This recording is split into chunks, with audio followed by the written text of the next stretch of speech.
Chapter 630. When Lanfeng, who was upstairs, was confused. Nongzhu knew that Yu Qianqiu was here. Why did she say she didn't know? She tilted her head and looked at Yu Qianqiu for help. Yu Qianqiu smiled bitterly. Since she knew he was here, there was no point in delaying, so he left through the window. Zi didn't get a satisfactory answer. She didn't want to interrogate her master in front of so many people, so she said to Furong, "Let's go up and look for him." "No need." Yu Qianqiu walked down the stairs with a smile. Zi shouted excitedly, "Big liar." As a result, Yu Qianqiu's face darkened. How could she call him a big liar in front of so many people? How could he put his face? Fortunately, Furong was gentle and lovely. She ran to hold his arm and immediately restored a smile on his face. He held Furong's shoulders and took a good look. He smiled faintly and said, "Are you all right over there?" Furong nodded with a bright face and said, "Good. That's good. I'll talk to you later." Yu Qianqiu held her hand and let go. Furong nodded and stood aside obediently. It was this gentle and harmonious scene that made many people envious. Lu Yanqing didn't know when she had also walked to the window and was silently watching below. When Lanfeng tilted his head and looked, Yu Qianqiu looked at the temptress of 100 charms.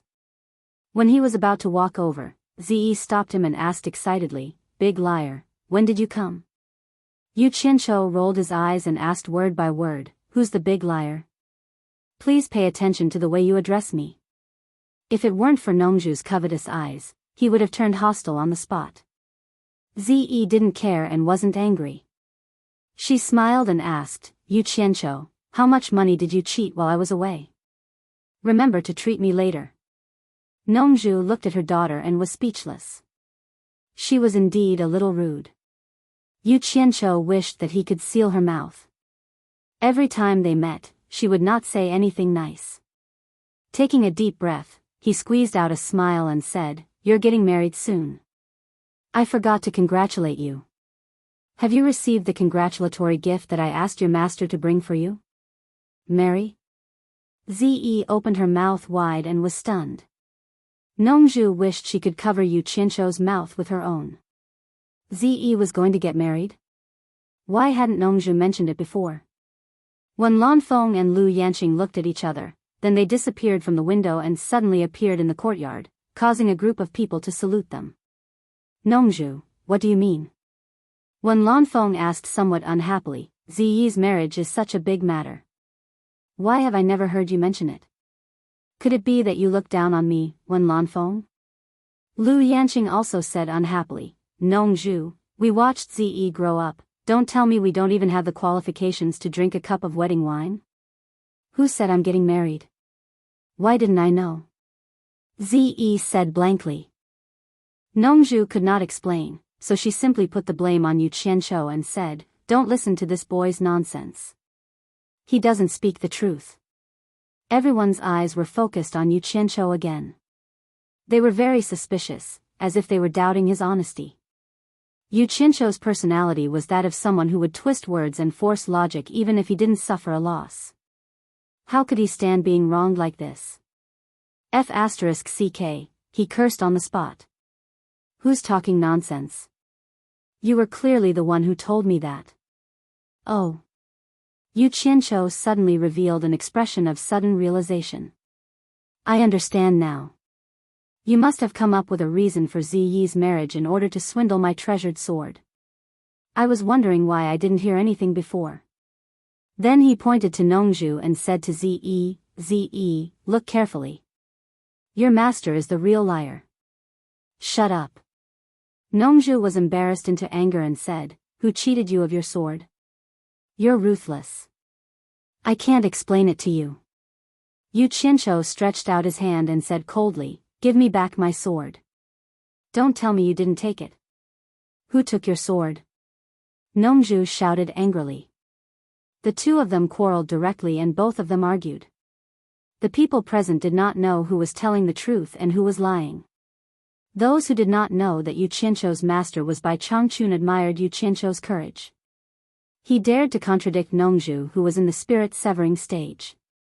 Boy, if you keep talking, believe it or not, I will kill you. Nongju directly began to threaten. Kill me? I'm afraid it won't be that easy. Yu Qianqiu rolled up his sleeves directly as if he was going to fight. Wen Lanfeng could not stand it anymore and immediately shouted, "Shut up, all of you. Stop arguing. Yu Qianqiu, is this the sword you were talking about?" Zi held an ancient sword in her hand and shook it. Wen Lanfeng glanced at it casually and his pupils suddenly shrank. Lu Yanqing's eyes were also looking at the sword through the green gauze. Yes, it's this one. Give it back to me. Yu Qianqiu reached out to grab it. Zi pouted and threw it directly back into her storage bag. Then a black light flashed in her hand and a purple-black bamboo stick appeared. She shouted, "Hit!" Without warning, she directly hit Yu Qianqiu's head. When she raised the bamboo rod, Yu Qianqiu seemed to have a telepathic connection and guessed where she was going to strike. With a whoosh, he dodged to the side and roared, "You're crazy." Ziyi's stick missed Yu Qianqiu's body and she was slightly stunned.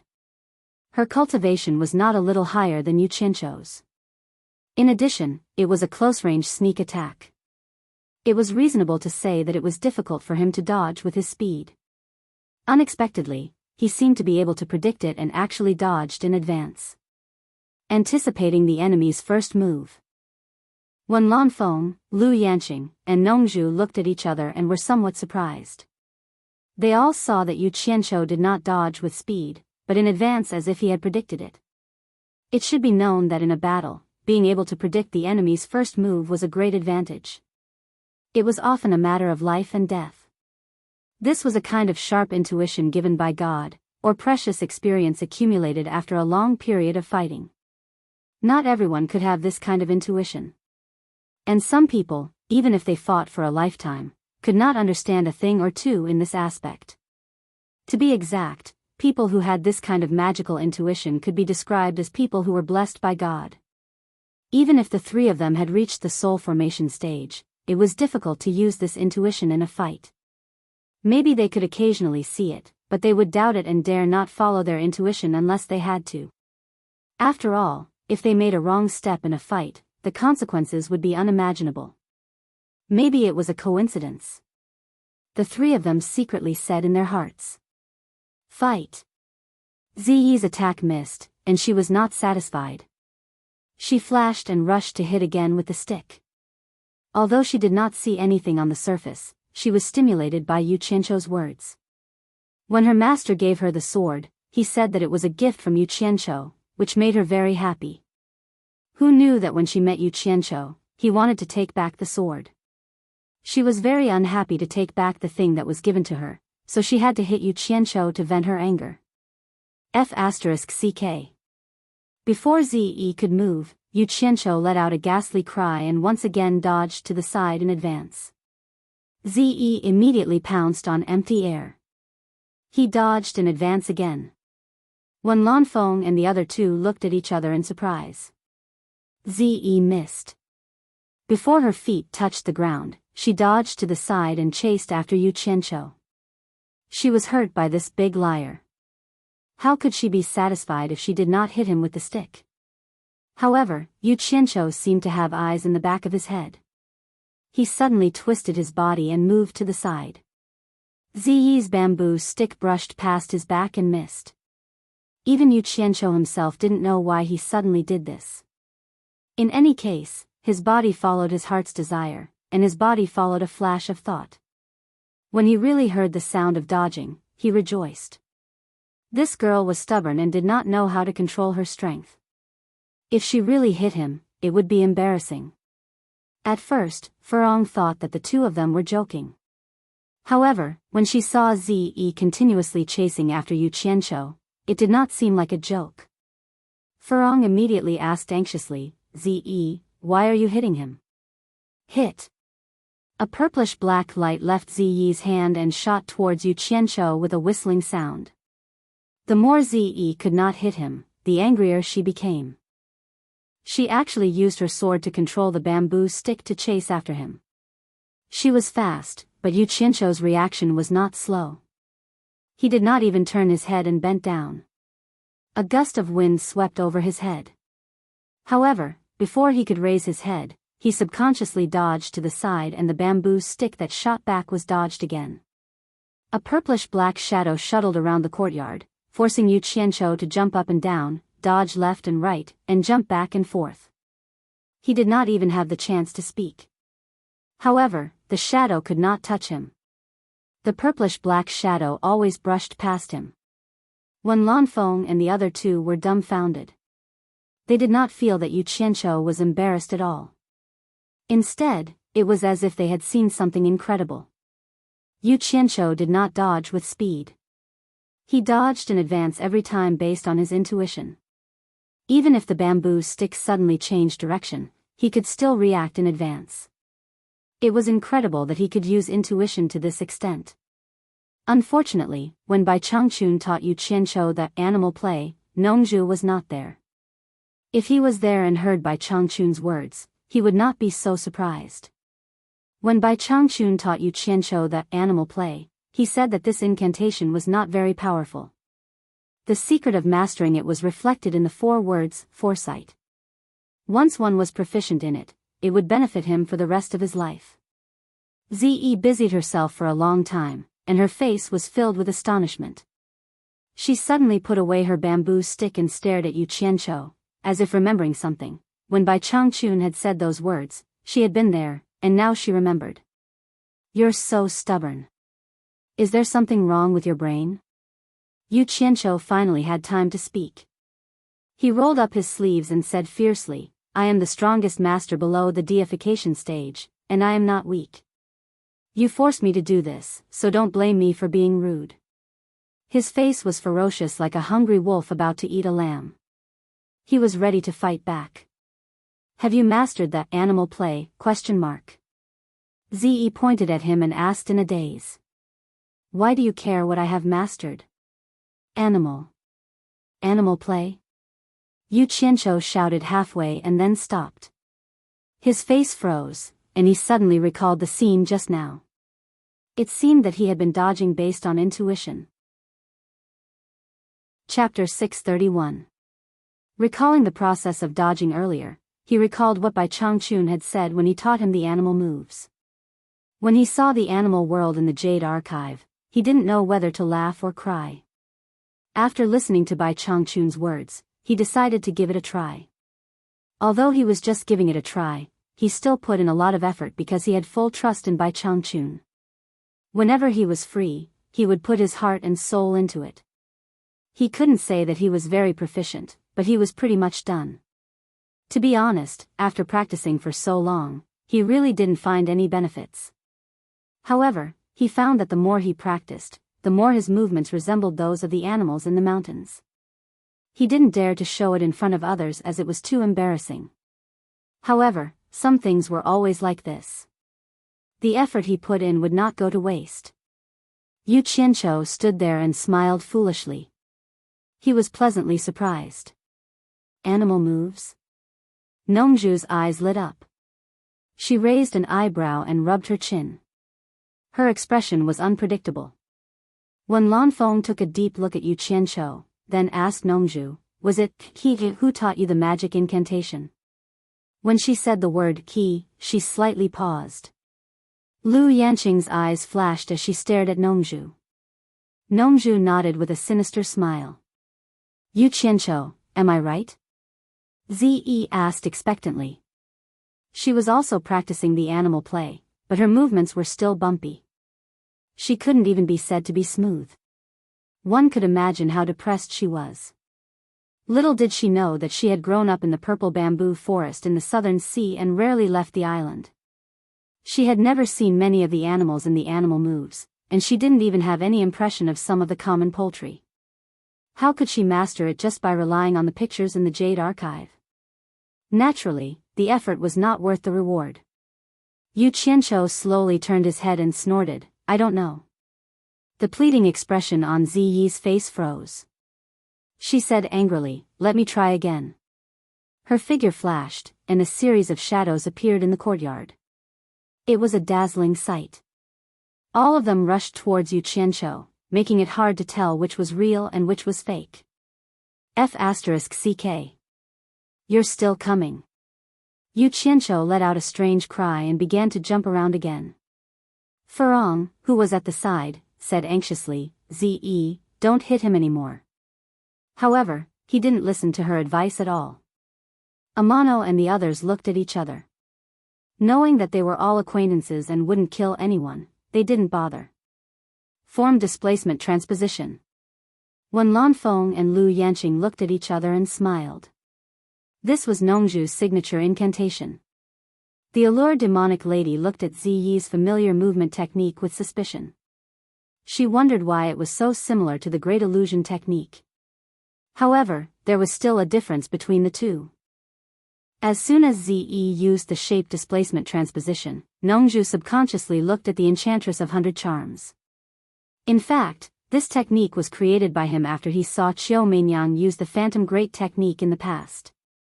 However, with his extraordinary talent, his self-created transfiguration transposition was even sharper than Phantom Shadow.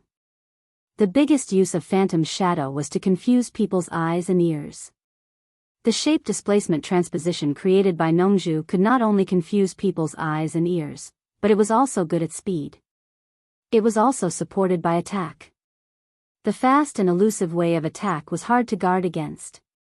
It was quite powerful. The higher one's cultivation, the more effective it was.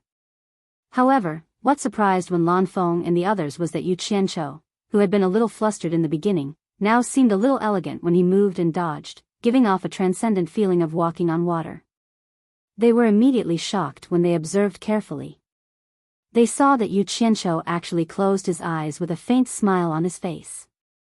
No matter how many phantoms she created, he was free to move freely. The muscles on Nongzhu's face twitched. It was the first time in his life that someone could deal with his shape displacement transposition with his eyes closed. In fact, Yu Qianqiu had no choice. The phantoms that Ze created all over the courtyard always conflicted with his vision and intuition. He clearly felt that the opponent was attacking him from behind, but he also saw someone was attacking in front of him. The feeling of being in a dilemma was too painful, and he was almost in danger again and again. Should he see it with his own eyes, or follow his intuition? After a period of embarrassment, he firmly believed in the animal tricks taught by Bai Changchun. In order not to let his vision interfere with his judgment, he simply closed his eyes. In an instant, the whole world was far away from him. The function of shape displacement transposition to confuse people's eyes and ears had no effect on him. He abandoned vision and hearing and only followed his intuition. In an instant, he entered a very strange state. He felt like an eagle soaring in the wind. After spotting his prey, he could immediately judge the prey's escape route.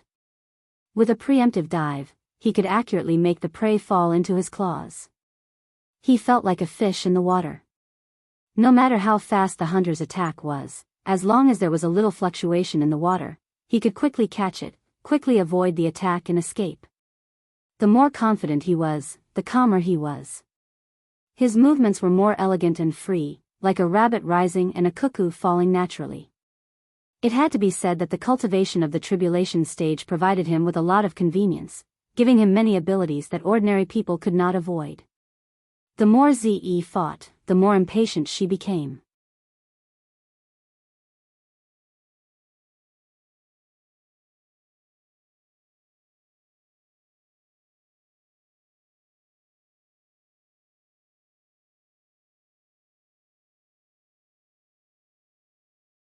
She increased her speed to the extreme, but she always felt that she was just a little bit away from her opponent. She was on the verge of breaking down. In the eyes of the audience, it seemed that Ze deliberately let Yu Qianqiu go. She always attacked after Yu Qianqiu dodged, and she always missed by a little bit. The two of them seemed to be playing around. In fact, this was already the limit of Yu Qianqiu's dodging. If he encountered an expert in the soul formation stage, with the attack speed of the soul formation stage, it would be difficult for him to dodge the opponent's attack, even if he could predict the opponent's attack first. After all, the difference in cultivation was too great. In terms of speed, he would definitely be at a disadvantage. It was difficult to make up for this with techniques. However, for those below the soul formation stage, Ze at the end of the tribulation stage was an example, when Lanfeng and the other two were shocked. This guy actually dodged using his intuition from the beginning to the end. This was too exaggerated. Maybe it was nothing now, but when his cultivation reached the soul formation stage, it would be incredible. It should be known that most of the time, soul formation stage cultivators fought with their strength. The probability of them fighting in close combat was very high. Once they fought face to face, they could predict the opponent's attack first and support it with attacks. It was a very scary thing. Dodging is so boring. I'm not fighting anymore, Ze shouted impatiently. The shadow surrounding everyone gradually disappeared. Ze looked angrily at Yu Qianqiu, who also stopped. Why are you not fighting anymore? Yu Qianqiu opened his eyes and waved excitedly. Come, let's play for a while more. He was addicted to playing. This feeling was too wonderful. It was a little uncomfortable to stop playing when he was having fun. Ze stared at him and blinked her big eyes. She put away the rod in her hand and ran over with a smile. How do you practice? Teach me again. When Yu Qianqiu heard this, his face immediately darkened. He lost all interest. When he was on Obedient Island, it was not like he did not teach her. It was torture. She was asked to imitate the form of a chicken. She looked at the picture in the Jade Archive, spread her arms and flew like a bird. Yu Qianqiu was so shocked that he took a few steps back. He was speechless. In the end, he asked her to change to something else. In the end, Yu Qianqiu wanted to slap himself. It was his fault for asking for it. This woman was an idiot in some aspects. He was fooled by an idiot. What else could he do but ask for a slap? Hence, he cursed angrily and quickly ran away. If I teach you again, I'll change my surname to Cho. Damn it. Yu Qianqiu glanced at Nongzhu, who was staring at him. He coughed and said, I don't have time now. We'll talk about it later. He stretched out his hand and said, Give me back my sword. Since you gave it to me, it's mine. I'm not giving it back. Ze rejected him decisively. Yu Qianqiu opened his mouth, but decided not to say anything. It was his bad luck to run into this father and daughter pair. He couldn't get his sword back. He turned around and walked towards the temptress. He asked with a smile, Why are you here? I'm here to broaden my horizons. I heard that you were here, so I came to look for you. With so many people around, the temptress couldn't say much. She could only say it this way. She giggled and said, I'm not familiar with this place. I'll follow you from now on. Yu Qianqiu smiled knowingly. The two of them started asking each other some irrelevant questions. Yan Yu, who was beside the temptress, looked at Yu Qianqiu, who was looking straight ahead. Suddenly, her nose twitched. She smelled an unforgettable body odor. His eyes abruptly widened as he sized up Yu Qianqiu's body. Then, he looked at Tian Ye's group of four. His complexion turned deathly pale as he stared at Yu Qianqiu. Others might not be able to tell, but how could she not recognize the body odor of the first man she had a skin-to-skin contact with? It was exactly the same as Yu Qianqiu in front of her. This ability to distinguish had nothing to do with one's cultivation. No matter how high one's cultivation was, one might not be able to tell. As long as she really cared about him, it would be hard for her to mistake him. This was a gift given to women. Perhaps she would forget it after a long time. However, she hadn't been separated from him for long. She hugged the pillow in the room and sniffed it. There was still his body odor. In addition, the two of them were similar. Tian Yi and the other three people who followed Niu Yud were also present. Moreover, she knew that Niu Yud had changed his appearance.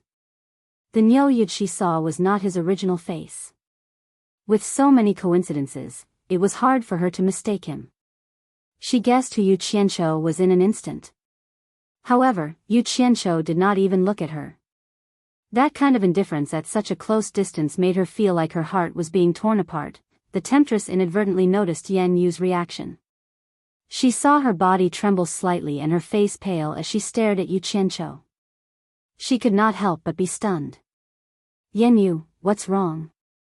Yu Qianqiu looked at her. His expression froze. He thought to himself, oh no. Yenyu looked miserable, but she forced a smile and shook her head. It's nothing. I remembered that I have something to do in the building. I'll go back first. She bowed to Wen Lanfeng and the others. Then, she quickly left. Everyone present could see that something was wrong. Nongzhu, who knew that Niu Yud was Yu Qianqiu, snorted coldly at Yu Qianqiu.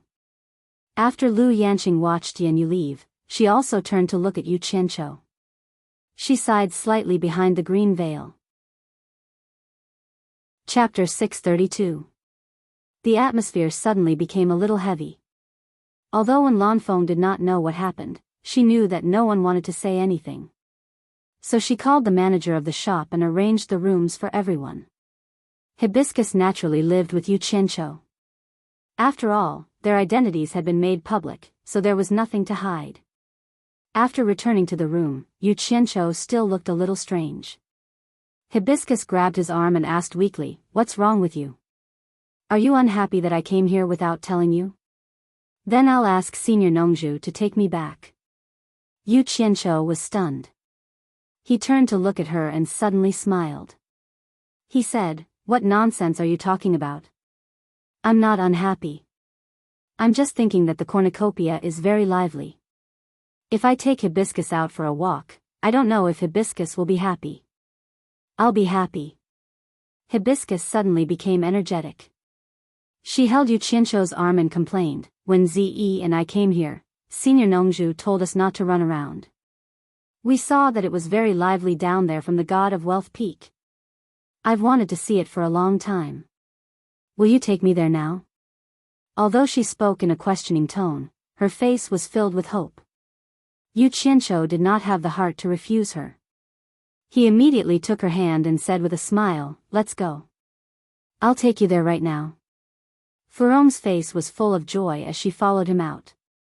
Just as the two of them walked into the courtyard, they heard someone shouting from upstairs, where are you going? The two of them raised their heads and saw Zi poking her head out of the window. Hibiscus smiled brightly and said, let's go outside and have a look. Ah! Zi let out a scream and jumped down from the window without saying anything. She grabbed Hibiscus's arm and complained, Hibiscus, why didn't you call me when you went out to play? Then she turned to stare at Yu Qianqiu and said, I'll go too. Yu Qianqiu just wanted to refuse and ask her to go back, but he saw Hibiscus's eyes showed that she was expecting him to agree. Yu Qianqiu immediately lost his temper and did not say anything to show that he agreed. Zi cheered, then pulled Hibiscus along and walked out. Yu Qianqiu immediately felt his scalp tingle. A woman shopping alone was not something an ordinary man could handle. Two women shopping together, it was impossible not to be mentally prepared. Yu Qianqiu took a deep breath, patted his chest, and followed behind them. Nongzhu looked down from the window upstairs and shook her head speechlessly. Beside her, Wen Lanfeng asked thoughtfully, Nongzhu, what's going on with the marriage in purple? He would never admit to this even if he was beaten to death. Nongzhu shook her head and said, that boy is talking nonsense. There's no such thing. As soon as Yu Qianqiu came out of the Wen family's merchant shop, he immediately attracted many people's attention. Yu Qianqiu glanced around coldly, but the two women didn't care so much. They looked around excitedly, their eyes sparkling. Starting from the shop next to the Wen family's merchant shop, they did not let go of anything. They excitedly ran in hand. Yu Qianqiu was speechless. He could only follow them in, and he had to maintain a gentleman's demeanor while watching them pick things. After a while, the two women piled up a lot of colorful things on the counter. Yu Qianqiu leaned on the side of the counter, trying to distinguish what the two were selling. Suddenly, he heard Zi banging the counter and saying, it's almost done. How much? The shopkeeper pulled out an abacus and after some calculations, he smiled and said, since the two of you have sold a lot, I'll give you a discount. I won't count the small change, just pay 1,800,000 upper-grade spirit stones. Is that okay? Yu Qianqiu fiddled with the things on the counter and frowned. What are these things? Are they worth 1.8 million upper-grade spirit stones? When Furong heard the price, she was shocked. She had never spent so many spirit stones before, and she had never even seen it before. Ever since she left Fuxian Island with Yu Qianqiu, she had bought some things wantonly in Deyang City, but they were all in gold and silver. When she suddenly heard 1.8 million upper-grade spirit stones, she immediately pulled Ze and said, "It's too expensive. Let's not buy it. He has money." Ze pointed at Yu Qianqiu. Then, she took Furong's storage bag and put all the things in front of her into it. Then, she took her own pile. She pulled Furong and left. Yu Qianqiu paid the bill speechlessly, and the shopkeeper sent them out with a smile. When he reached the end of the street, he realized that the two women were nowhere to be seen. He tried to go to the shop next door, and he found that the two women were indeed picking things inside. He smiled and walked in with a toothache. The prosperity of cornucopia was extremely extravagant. There were all kinds of dazzling items for you to choose from. Of course, the prerequisite was that you had money. For Yu Qianqiu, there was no need to buy many things. However, as long as the two women liked and looked beautiful, they would buy them all regardless of whether they were useful or not. Fortunately, Yu Qianqiu did not lack money at all. However, he still felt the pinch from spending money. It was not that he felt the pinch from spending money, but some things were useless to him. It was a complete waste of spirit stones. He gritted his teeth for half a day and swept through the entire cornucopia. Every shop was the happiest when they met such customers. When the two women felt embarrassed about spending money, they bought more than 10 storage bags.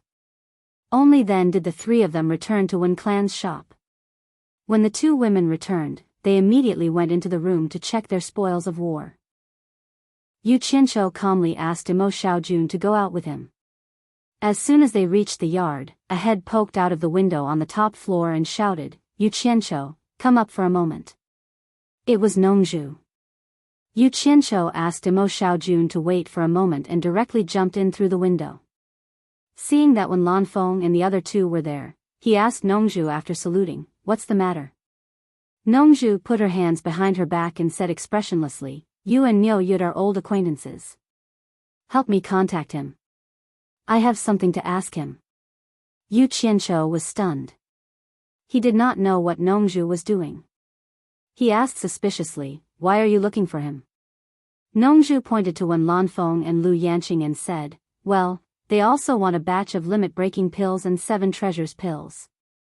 They are all old friends. I must help them." Yu Qianqiu was speechless. Since they are old friends, don't hurt them. But now is not the time to tell them the secret of limit-breaking pills. He pondered for a moment and said, "This is not a big problem. After a period of time, I will personally send it to you two seniors. I still have something to do now." Wen Lanfeng smiled and waved his hand. "Since it is not a big problem, it doesn't matter if it is a little late. If you have something to do, go ahead." Lu Yanqing did not say anything and stood quietly on the side. Unexpectedly, Nongzhu snorted coldly and said, "Come on, what can you do? It is nothing more than stealing chickens and dogs. Solve this matter first." "I am stealing chickens and dogs?" When Yu Qianqiu heard this, he became furious. He raised his neck and roared, "Your disciple Ze spent more than 800 million high-grade spirit stones in half a day. I'm busy trying to earn back the money I spent. Don't you think I'm busy? If you give me 800 million upper-level spiritual stones now, I will immediately solve the matter you mentioned. 800 million upper-level spiritual stones." The room immediately quieted down. They were all shocked by such a large number. Nongzhu then asked weakly, "Z spent so much money in half a day? Is it possible?" Yu Qianqiu sneered and said, "I also hope it is impossible, but your disciple can't wait to put the whole cornucopia into her storage bag. 800 million is too little. If you don't believe me, you can go and have a look now." I will leave first. Then he directly ran out of the window. The three people looked at each other. After a long time, Nongju turned around and said, I will go down to see what Z has done. She can spend 800 million. When Lanfeng and Lu Yanqing looked at each other and followed. They also wanted to see it. When the three people came to Z's room, they saw all kinds of things in the room. Z and Hibiscus were chattering and laughing in the pile of things, like two thieves dividing the spoils. Coming, the two women casually threw away the things in their hands and saluted. The three people were completely speechless when they saw the messy things in the room. There was a big clean and transparent bottle at Nongju's feet. She picked it up and looked at it. With the experience of the three people, they knew what the bottle was at a glance. It was something used to pretend to be a dead body and extract the corpse poison. It was used by the more obscure alchemists to refine pills. Nongju held the bottle and asked Z, You bought this? Z nodded. Nongju asked again, Why did you buy this? Z said bluntly, It looks good. Nongju coughed and asked, How much did you spend this time? Z thought for a moment and looked at Hibiscus. The money we spent together should be less than 2 billion upper-level spiritual stones. 2 billion upper-level spiritual stones? Nongju was shocked. She looked at the things in the room and said in disbelief, These things are worth 2 billion upper-level spiritual stones? Also. Z moved away and pointed at the dozens of storage bags on the table behind her. The room is a little small. There are not enough things in one storage bag. I haven't taken out the other things. Nongju and the other two people were speechless when they looked at the dozens of bulging storage bags. Now they really believed that they had spent so much money. Z looked at the three people who were silent and asked curiously, Master, what do you want from me? Nothing, you can continue. Nongju waved her hand and glanced at the various things in the room. She turned around and left with cold sweat on her forehead. When the three people left, the two women continued to talk about the spoils of war. When the three people returned to the top floor, Lu Yan, who had been silent, sighed and said, It seems that Yu Qianqiu said that Z spent 800 million upper-level spiritual stones. He didn't count hibiscus in it, 800 million upper-level spiritual stones spent in half a day. Oh my God. She went shopping and spent 100 years of our Wen family savings. When Lanfeng patted Nongju's shoulder and said, If Z wants to find someone, she must find a very rich family. Our Wen family's financial resources are definitely not enough. I think only Yin Baikong's financial resources are worthy of her. But I think Yin Baikong will also retreat when he sees her. Don't make sarcastic remarks here. Ze only did it once in a while. Nongju rolled her eyes and snorted, That kid is rich. Spending some of his money is giving him face. When Lanfeng laughed and said, But I see that Yu Qianqiu's face is dark. It seems that he is very unwilling to give face. Chapter 633. There was a restaurant diagonally opposite the Wen family's shop. Man Hu and Yan Juixing sat opposite each other at a table near the window on the second floor. They seemed to have no interest in the dishes on the table. Yan Juixing's eyes were always paying attention to the entrance of the Wen family's shop, while Man Hu was paying attention to Yan Juixing's expression. Ever since Yan Juixing knew that Yu Qianqiu had brought the two women to cornucopia to buy things wantonly, Yan Juixing ran out regardless of his advice and followed Yu Qianqiu around cornucopia for a long time. After following Yu Qianqiu into the Wen family's shop, the two came to this restaurant. There are a lot of people who have bad intentions towards you. It's not rational for you to run out like this. Man Hu transmitted his voice. The two sat here and had been communicating by voice transmission. The occasional glances from the surroundings were very suspicious. Yan Juixing narrowed his eyes and said, There are also a lot of people who have bad intentions towards Yu Qianqiu. He is also running around everywhere. If he is not afraid, why should I be afraid? It's not the same. Wen Lanfeng is more deterrent than master. With Wen Lanfeng's support, no one dares to touch him openly. Man Hu said. It's hard to say if he goes out. It's safe in cornucopia, don't worry too much.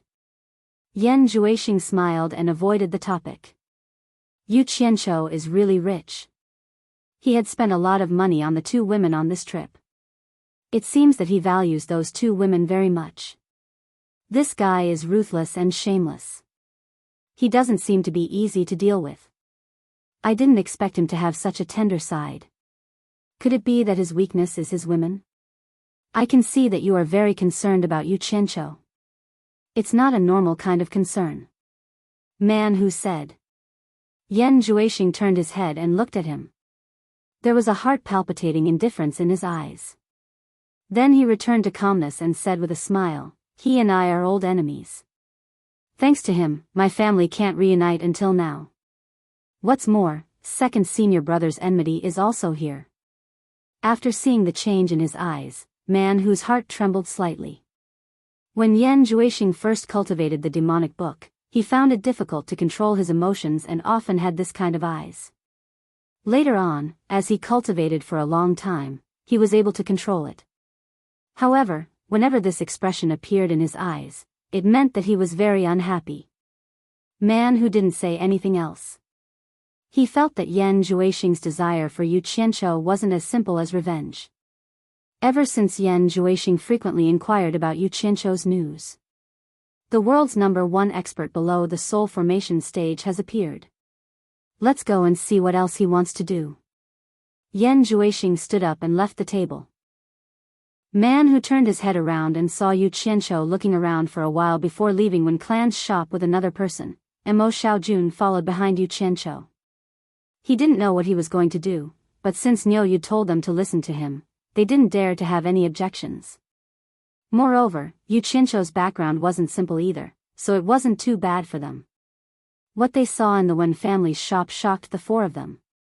Obviously, their relationship with Wen Lanfeng and the others wasn't ordinary. Yu Qianqiu didn't stop all the way. He wasn't interested in the dazzling array of goods on the street at all.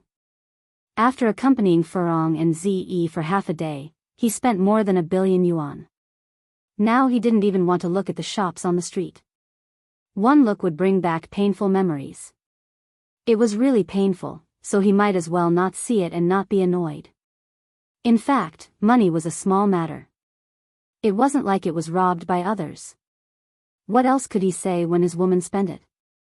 Although Ze wasn't his woman, they were all on the same side. After spending it, he could earn it back. If he couldn't earn it back, it was because he was useless. He still had this bit of magnanimity. However, what really annoyed him was Yan Yu. Yan Yu's miserable appearance when she left had been lingering in his mind. They walked to a fork in the street and turned straight out. The two of them came to the periphery of cornucopia. There were no shops in the area, only grids made of lime powder. Each grid was about 2 square meters, and there was a stall in each of them. Looking around, it seemed to be even more lively than the central area of cornucopia. There were people lingering in various stalls everywhere. There were probably many people who wanted to find treasures here. Sir, are you also here to find treasures? Mo Xiaojun followed behind him and asked. I don't have that kind of taste. Yu Qianqiu looked around and said, I'm here to set up a stall. I have to earn back the money I spent today. Mo Xiaojun was stunned. The #1 expert below the demigod stage actually wanted to set up a stall. Wasn't that too degrading? He looked behind him and kindly reminded, Sir, there are many eyes behind you. They seem to be following you. Pretend I didn't see them. Let them follow me. What can they do to me? I still have to rely on them to advertise later. I guarantee my business will be booming. Yu Qianqiu stopped and looked into the distance. He rubbed his chin and said, Why are there no more stalls? Mo Xiaojun heard him and looked around. Coincidentally, he saw an empty space not far to the left. He pointed and said, Sir, there's one there. I'll go rent it for you. Yu Qianqiu glanced at it and waved his hand. Stop. It's too expensive here. The rent for a day is 10 high-grade spirit stones. Come, let's go to the edge. The rent there is only 1 high-grade spirit stone a day. There were 2 people who were pretending to follow them. They almost fainted when they heard that. They couldn't help but complain to Yu Qianqiu. They thought, "We followed you around the treasure bowl today. You're so extravagant. The spirit stones you throw out can crush a cultivator to death. Now, even 10 high-grade spirit stones are expensive? Who are you trying to fool? Did he notice us? It's okay. I still have some spirit stones. I'll rent the stall for you." Mo Xiaojun said kindly. Niu Yud gave the 4 of them a lot of money. "No need. I have money. But I can't spend it recklessly." Yu Qianqiu sighed. "The women in my family are already extravagant. If I spend more, I'll be a prodigal. I have no choice. I can only save it and let her squander it. I can't let her suffer even if I have to suffer. Besides, our goods are good.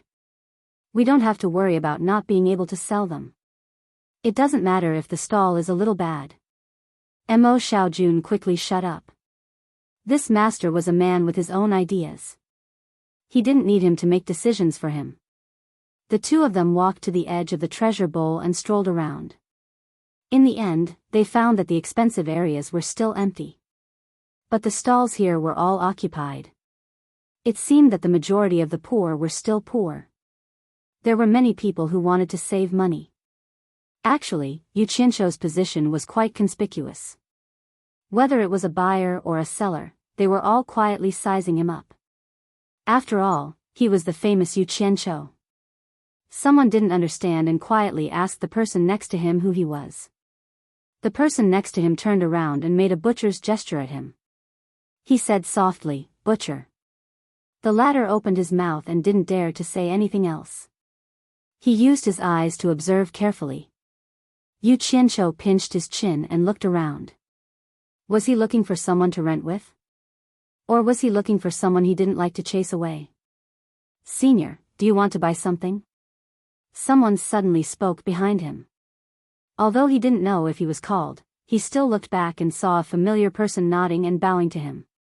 Yu Qianqiu turned around and squinted his eyes to stare at him. This person. He was familiar, but he wasn't familiar either. He was the itinerant cultivator called Yi Ching that he met outside the plum garden of Ghost Manor. They had met a long time ago when they were on supporting Immortals Island. Last time, he intentionally avoided him because he was Niu Yud. This time, he took the initiative to greet him because he was Yu Qianqiu now. Interesting. Yu Qianqiu nodded and smiled at him. "I remember seeing you before." He didn't expose him and started to size up the things he was selling. Yi Ching bit his lips excitedly. His eyes actually turned slightly red.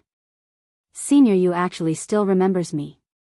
We only met once on supporting Immortals Island." To Yu Qianqiu, there was nothing worth looking at in the stall. On a piece of gray cloth, there were more than 10 stones of different colors. Some were black, and some were mixed with shiny things. After looking at it for a while, he still couldn't understand what it was. He guessed that it was some kind of ore. The highest price was only 9 superior grade spirit stones. He didn't know where this person dug it out and used it to cheat money.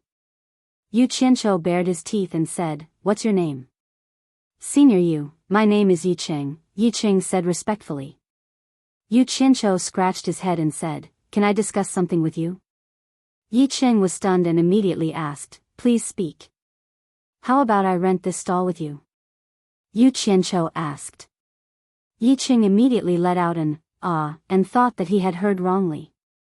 After he reacted, he nodded and said, "Senior can say whatever you want.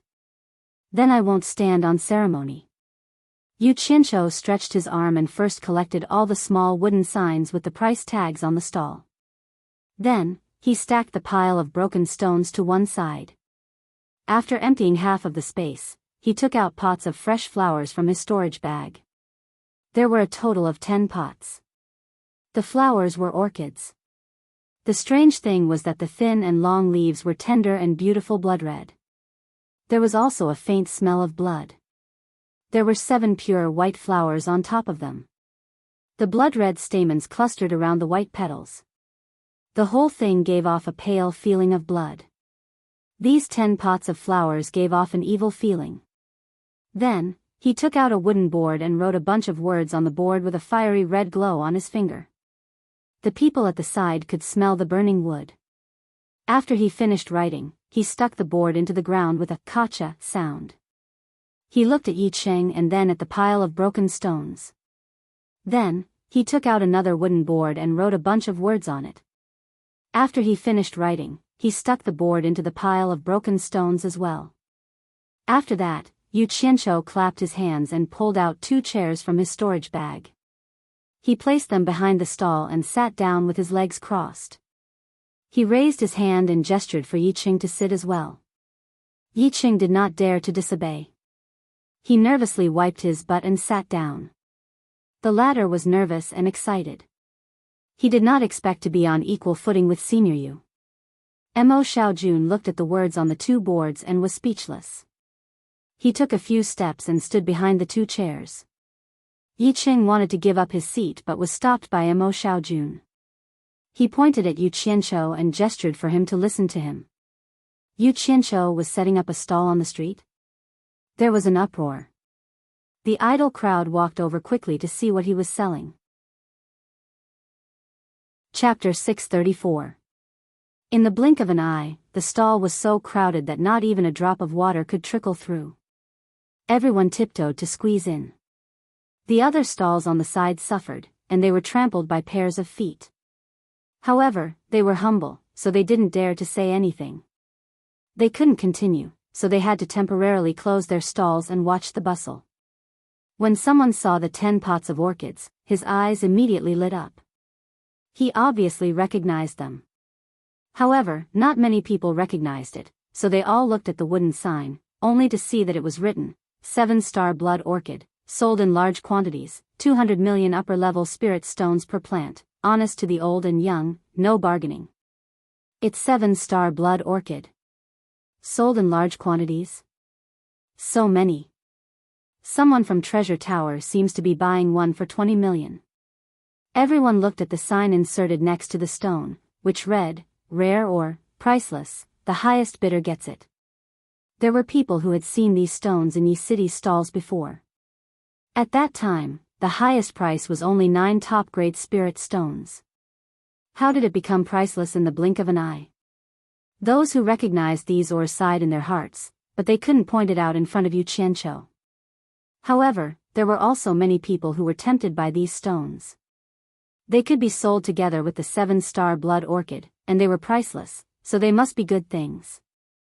Don't push forward anymore. If you step on the things in the stall, don't blame me for being rude. Yu Qianqiu sat with his legs crossed and warned the crowd coldly. The people in front immediately squeezed back. What a joke, this butcher was a master who killed without batting an eye. He even dared to offend the forces of various countries. What crazy things did he not dare to do? Yi City looked at Yu Qianqiu, and then looked at the onlookers. He was very excited. Senior Yu was Senior Yu. He was so majestic wherever he went. Unfortunately, Fuxian Island couldn't keep such a talent. There were many people watching, but no one bought it at present. Yu Qianqiu silently looked at those who quietly squeezed out of the crowd and left quickly. He was not worried that the things couldn't be sold. The price was so high that ordinary people couldn't afford it. Even if he couldn't sell them, it didn't matter. He didn't think that he could make much money by selling so many blood orchids. What he had now was money. This time, he had obtained a total of 46 billion high-grade spirit stones from Yin Baikong, which was enough to feed the people in Utopia. Moreover, he had a pile of top-grade and divine-grade spirit stones as his trump card, so he did not have to worry about not having enough money to spend. Moreover, he could more or less earn enough pocket money to cover his expenses. He just wanted to see who was buying a lot of 7-star blood orchids. He thought that he knew the function of 7-star blood orchids better than the average person. No matter what, there was no need to buy a lot of 7-star blood orchids. There was something strange about it. In terms of who had a large number of 7-star blood orchids, there was probably no one who had more than him. The spiritual herb garden in Utopia was like growing cabbages. Therefore, he deliberately offered such a high price to test the market. If there was still someone willing to spend a lot of money to buy it, then the buyer's motive was questionable. Who was it? The news that Yu Qianqiu was sharing a house and setting up a stall soon spread in cornucopia, when Lanfeng dismissed the person who reported the news and turned to ask the other two, setting up a stall? What does Yu Qianqiu want to do?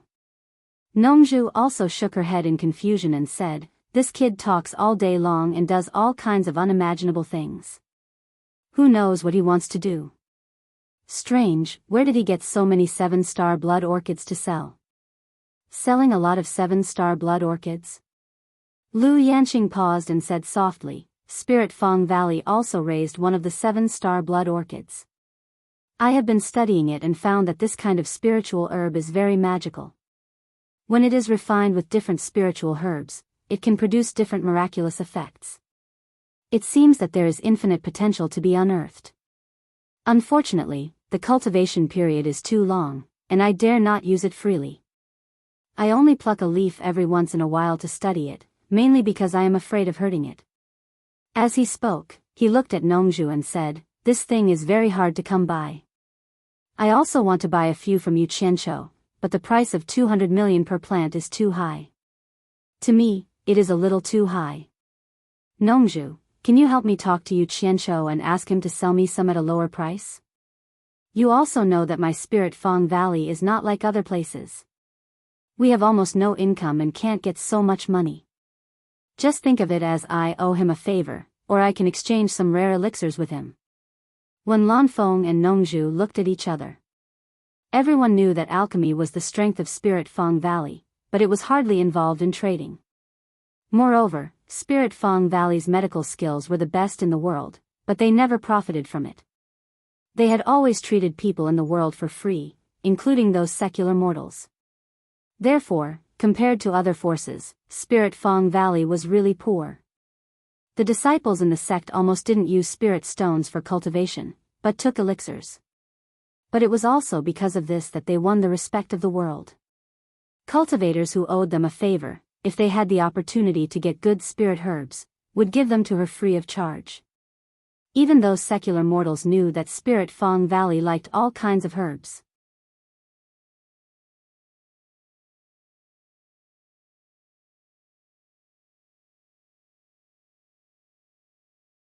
So if they occasionally came across some unknown herbs in the deep mountains and wilderness, they would send them to Spirit Fang Valley without any complaints, regardless of whether they were useful or not. In this way, Spirit Fang Valley and everyone formed a relationship of mutual dependence. In addition, Spirit Fang Valley never participated in the battle of the cultivation world, so it was not a threat to everyone. Everyone was happy to live in harmony with it.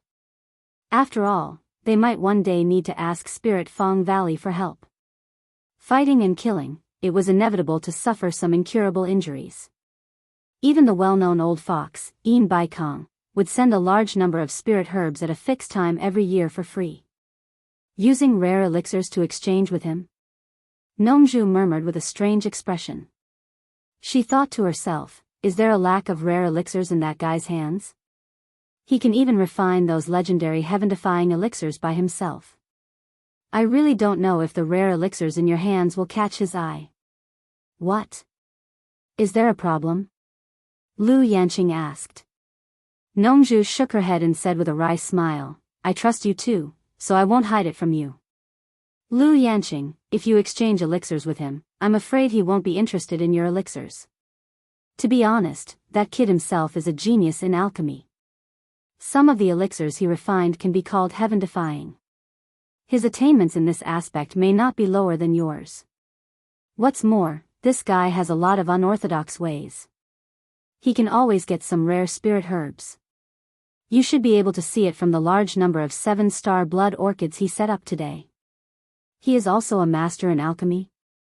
When Lanfeng was a little surprised. Seeing Nongzhu nodding, he could not help but say, I really didn't see it. At such a young age, his cultivation is already outstanding among his peers, and he is full of wisdom and talent.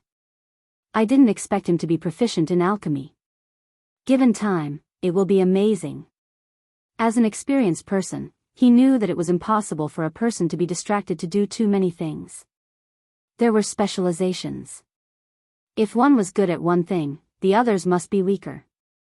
It was rare to see someone like him who was so good at everything. When Lan Feng had to admire Bai Changchun's vision for accepting disciples again. Lu Yanqing was stunned. Thinking of Niu Yud's ability to refine limit-breaking pill and 7 treasures pill, she knew that what Nongzhu said was true. But as for what Nongzhu said, that Yu Qianqiu had a lot of unorthodox ways, she somewhat did not believe it. It was estimated that Yu Qianqiu could get all kinds of rare spirit herbs because of Bai Changchun. It should be known that the vast demon domain was like a virgin land that had not been unveiled. How could there be a lack of all kinds of spirit herbs in it? It could be seen from the fact that Yu Qianqiu could get so many 7-star blood orchids.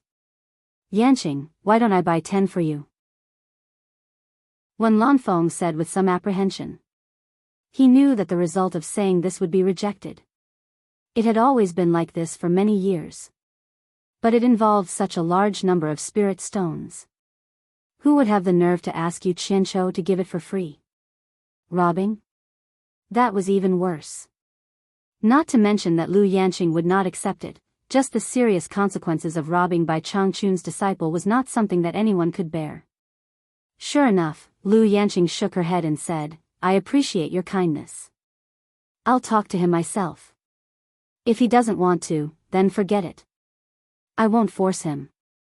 Well, let me go find that kid. Nongzhu waved her hand and said, it's just a few 7-star blood orchids.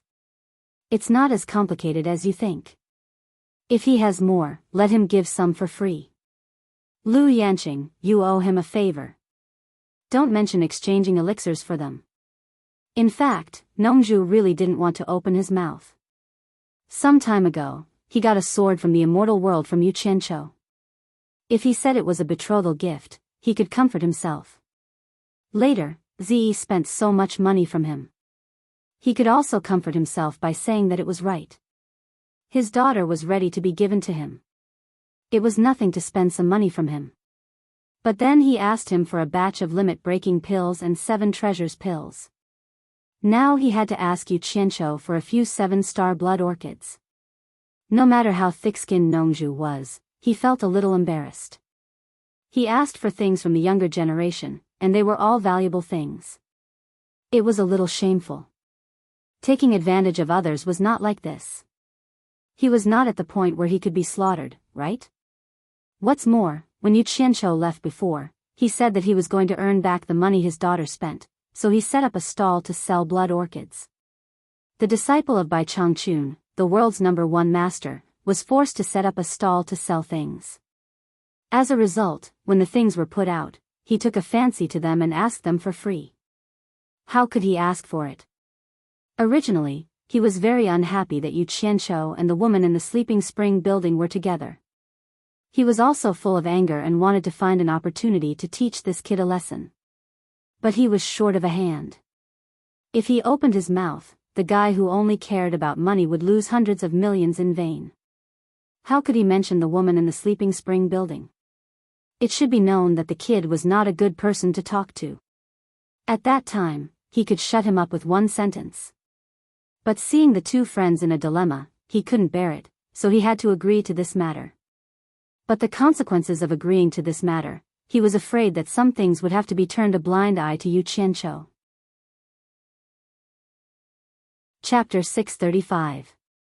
It was impossible for the World Commerce Association to not know about such an uproar. On the God of Wealth Peak, Sikongju reported this matter to his master. Who knew that after Yin Baikong heard this, he didn't seem to find it strange at all and only nodded to indicate that he understood. Instead, he was more interested in the process of Hu Yintian's disturbance at Sleeping Spring Loft, especially when he heard that there was a beauty even more beautiful than Yan Yu. His eyes flickered and he asked a few more questions. Sikongju went down the mountain with doubts in his heart. Could it be that his master already knew about the 7-star blood orchid? 200 million for one stalk, isn't he afraid of breaking his own teeth? This brat really dares to quote a price, but this is his style. Yin Baikong stared at the foot of the God of Wealth Peak and recalled the scene of Yu Qianqiu trying to hide and sell the 7 treasure pills. Comparing the past and the past, he realized that this fellow was indeed extraordinarily greedy. Yin Baikong gazed into the distance from the foot of the mountain and muttered to himself, to be able to take out so many 7-star blood orchids at once, it seems that this is the benefit that Niu Yud gave him. The immortal world is indeed the immortal world. The rare spirit herbs of the mortal world are probably nothing much over there, otherwise how could they sell so much? After some consideration, he summoned Jing Yuankong and gave him 3,007 treasure pills for him to arrange the sale. As for the rest, Yin Baikong prepared to leave it for the World Commerce Association's own use. After the next batch of goods arrived, he would consider the sale according to the situation.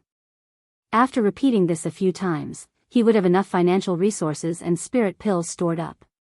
Once Bai Changchun entered the East Holy Land, without the most terrifying hindrance, the rise of the World Commerce Association would be unstoppable. After the news of Yu Qianqiu setting up a stall spread, the border area of Cornucopia instantly became bustling with people.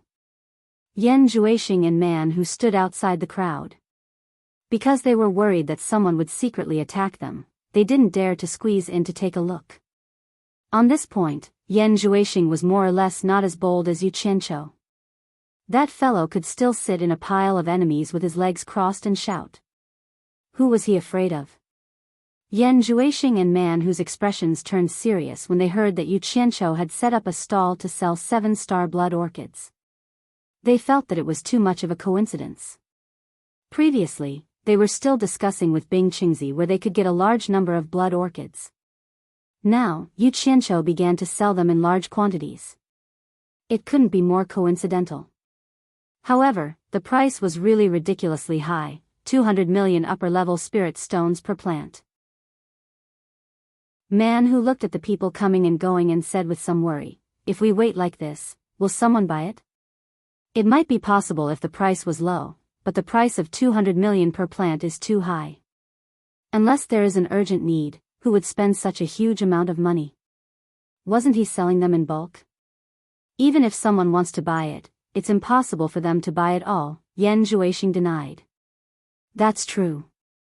Man Hu nodded his head, then slightly sighed and said, although the price is outrageous, but in order for you to master the devil arts as soon as possible and have the ability to protect yourself, I'm afraid that Master will save the money to purchase the restriction-breaking Dan and 7 treasure Dan.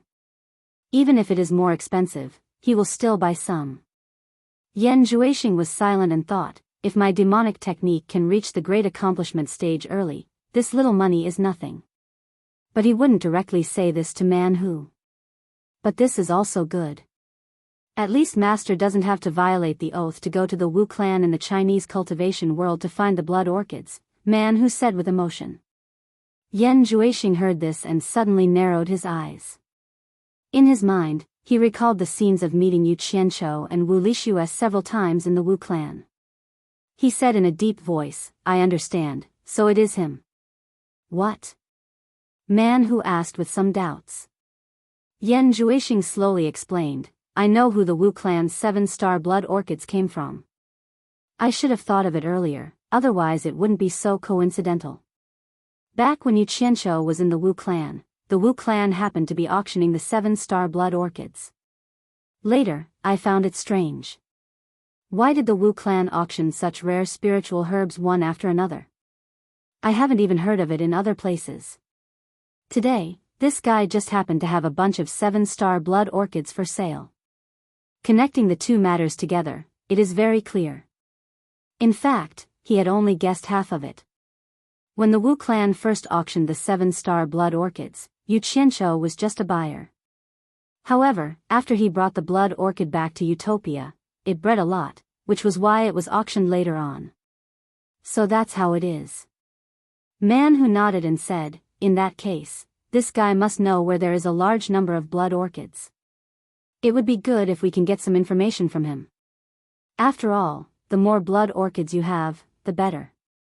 Spending money to buy them isn't a solution. This guy's price is too high, and if we buy too much, our ice palace won't be able to afford it. Find a chance to meet him alone. I have a way to get it out of him, Yan Zhuixing said confidently. Man Hu's eyes lit up. Just as he was about to say something, he heard someone laugh and say, "So Brother Man and Brother Yen are here too." The two of them turned around and saw it was none other than Hu Yuntian. Looking at his happy face, it seemed that the embarrassing incident at the sleeping spring loft didn't affect him anymore. Hu Yuntian had 4 followers behind him. After the 3 of them greeted each other, Hu Yuntian looked at the crowded place and said with a smile, "Are the 2 of you here to watch the show? Why don't you go in and take a look? Squeezing with them is beneath my dignity." Man Hu looked at the crowd in disdain and found a good excuse. "Haha. That's easy." Hu Yuntian waved at the 4 people behind him, and they immediately opened up a path in front of them. They kept shouting, "Make way, make way." When the people who were being chased saw that they were from the Cloud Palace, they all made way. "Please." Hu Yuntian waved at the 2 of them. The 2 of them looked at each other and didn't stand on ceremony. They followed him in. Yu Qianzhou's stall was set up for half a day. There were many people looking at it, but no one was interested in it. The 7-star blood orchid wasn't sold, but Yi Cheng's pile of broken stones were sold at a high price. They were sold for more than 50,000 high-grade spirit stones. Yi Cheng naturally knew that it was because of Yu Qianzhou, so he wanted to give him the spirit stones. But how could Yu Qianzhou take advantage of this, so he firmly refused. After being stared at for so long, Yu Qianzhou was a little depressed. Just as he was comforting himself to be patient, he suddenly heard someone shouting to open up a path. Turning his head, he saw a few people walking over in an imposing manner. He didn't know Hu Yuntian, so he was stunned when he saw Man Hu and Yan Juexing. When Man Hu saw him, he couldn't help but think of his second brother's death. His expression didn't look good even if he wanted to. Instead, Yan Juexing cupped his hands and smiled, "Brother Yu, I didn't expect to see you here again." Hu Yuntian looked at both sides and asked despite knowing the answer, "So the 2 of you know each other?" Who didn't know that Yu Qianzhou and Yan Juexing were old enemies in China's cultivation world? Yu Qianzhou stood up and also cupped his hands and smiled, "I was wondering why my eyelids kept twitching today. So it's because an old friend is here. Brother Yan, I really missed you after we parted in China." His words didn't match, and no one knew if he was flattering or mocking. When he stood up, Yi Cheng couldn't sit still and quickly stood up as well. Yan Juexing didn't mind. He had already experienced this guy's eloquence, and he had never taken advantage of him. Sparring with him was just looking for excitement. "This is East Country's Cloud Palace's Hu Yuntian, 3rd young master Hu." Yan Juexing introduced with deep meaning. He emphasized the name Hu Yuntian very clearly. He came to a conclusion today, and he wanted to verify if women were Yu Qianzhou's weakness. Wasn't there a rumor in China's cultivation world that the Temptress of 100 Charms was Yu Qianzhou's mistress? When Yu Qianzhou heard that this person was Hu Yuntian, his expression changed slightly. He glanced over coldly, "You're that Hu Yuntian who snatched people from Sleeping Spring Loft?" Yan Juexing knew it was as he expected, and he smiled without saying a word.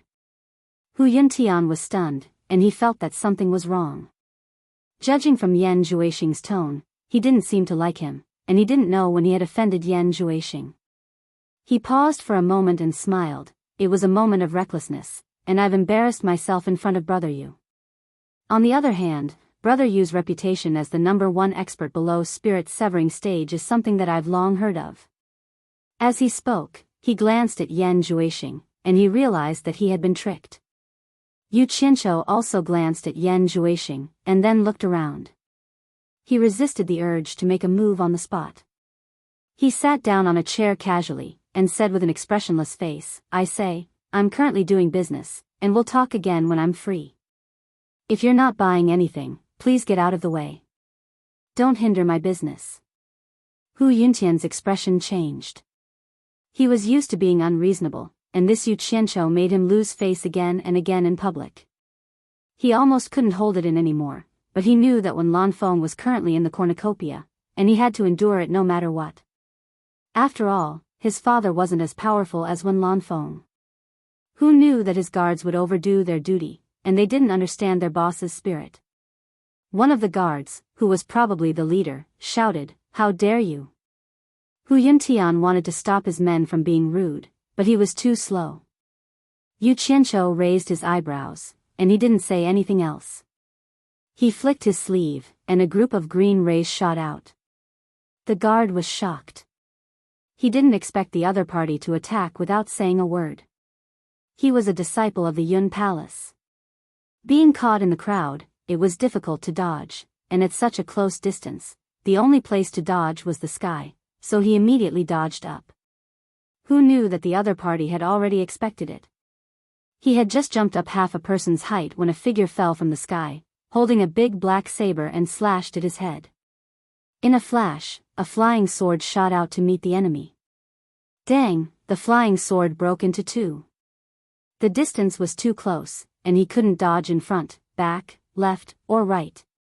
The flying sword from below came again. The guard was frightened, and he had no choice but to use his protective aura chi to protect his body. However, he seemed to have forgotten what the big black saber in Yu Qianqiu's hand was. It was a fierce thing that had once caused a reign of terror. Puff. Ah.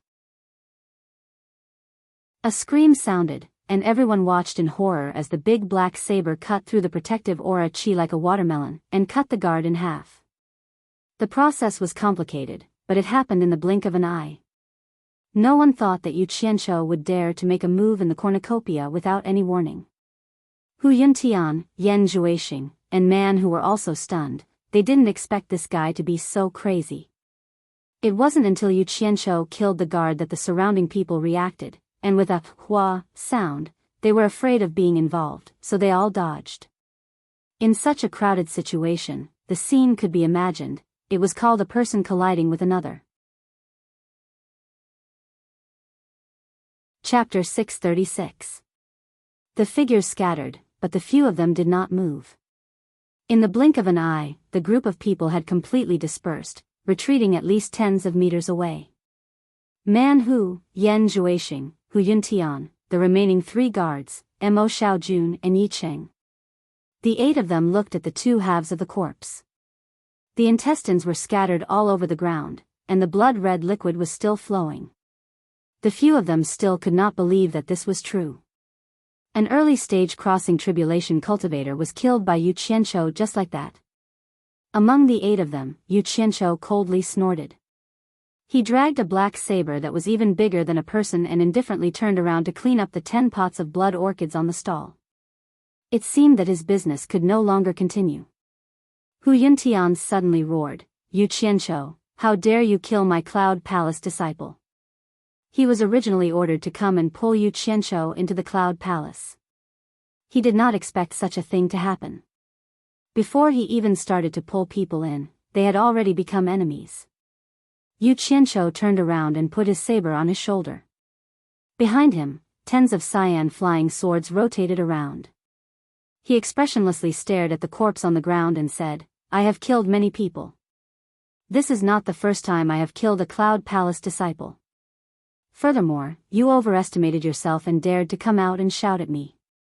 If you are not courting death, then what are you doing? Do you think I am easy to bully?" Yan Zhuixing and Man Who looked at each other. They both had the same thought. This guy is a complete lunatic.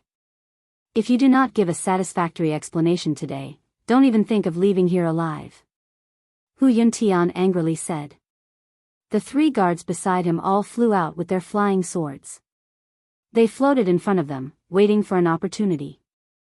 Mo Xiaojun did not say anything and also released his flying sword. Yi Cheng also followed suit. He had seen Senior Yu's style today. That was called clean and neat.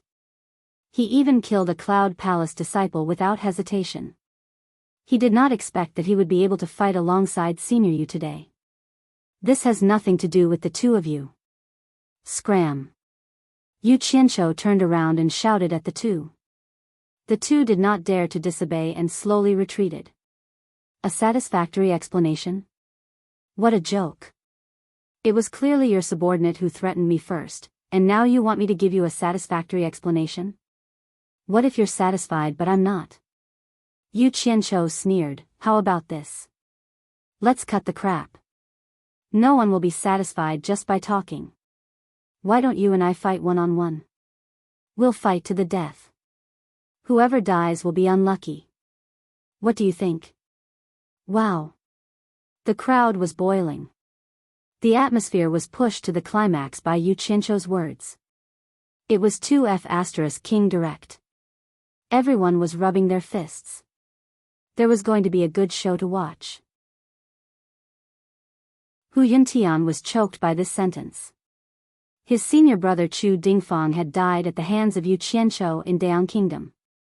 In terms of ability, he was slightly inferior to Chu Dingfang. How could he dare to accept the challenge? However, he had already spoken. If he did not accept it, he would not only lose face for himself, but also for his father, Hu Changshou. Cornucopia wasn't small, but it wasn't big either. What happened here immediately spread. Just as Hu Yuntian's expression was uncertain, someone came to help him. Mu Lianxiu arrived quickly with 10 law enforcement guard disciples and landed between Yu Qianqiu and Hu Yuntian. In just a short while, a large group of people appeared silently in the air. The people below raised their heads to take a look, and all of them immediately fell silent out of fear. Impressively, the various deity transformation stage lords had arrived. Mu Lianxiu, you came at the right time. Hu Yuntian pointed at Yu Qianqiu and said, he killed my Cloud Palace disciple in public. This is your world commerce's territory. I hope the law enforcement guard of Cornucopia will give justice to my Cloud Palace. Bullsh *T. Yu Qianqiu pointed the blade directly at Hu Yuntian and said, it was clearly your Cloud Palace who bullied me first, hindered me from doing legal business here, and threatened me. I was forced to take action. The eyes of the masses are clear. Everyone saw this. I strongly request the law enforcement guard of Cornucopia to punish evil and punish these bullies. What a sharp-tongued junior. How dare you speak irresponsibly here? Someone suddenly spoke in the air. His voice was not loud, but every word entered everyone's ears. Everyone looked over. A grey-robed old man slowly floated into the air and stared down indifferently. Hu Yuntian was overjoyed when he saw this. It was none other than his father, one of the top 10 experts, a late-stage soul formation cultivator, Hu Changshou. He immediately led the 3 guards to salute. Yu Qianqiu was not a fool. Without thinking, he knew who it was from their actions. He was about to defend himself, but before he could speak, someone had already spoken. An indistinct voice traveled over. Hu Changshou, you're so awe-inspiring. Is it appropriate to use it on an early-stage tribulation passing junior? You didn't see what happened with your own eyes. How do you know he's speaking irresponsibly? Isn't he being a little overprotective? The soft voice was like stirring up waves, surging layer by layer and reverberating endlessly in Cornucopia. On God of Wealth Peak, Yin Baikong wanted to personally attend the scene, but after hearing this voice, he paused and turned back to Sikongju, saying, it's not convenient for me to show up. You handle it, and keep in touch with me through voice transmission. Sikongju accepted the order and left. Most of the people below didn't know who the speaker was, but from the voice, they knew the speaker was not simple. Otherwise, he would not speak to Hu Changshou like this. Those who knew were slightly shocked. Wen Lanfeng's words were not false. He was indeed supporting Yu Qianqiu.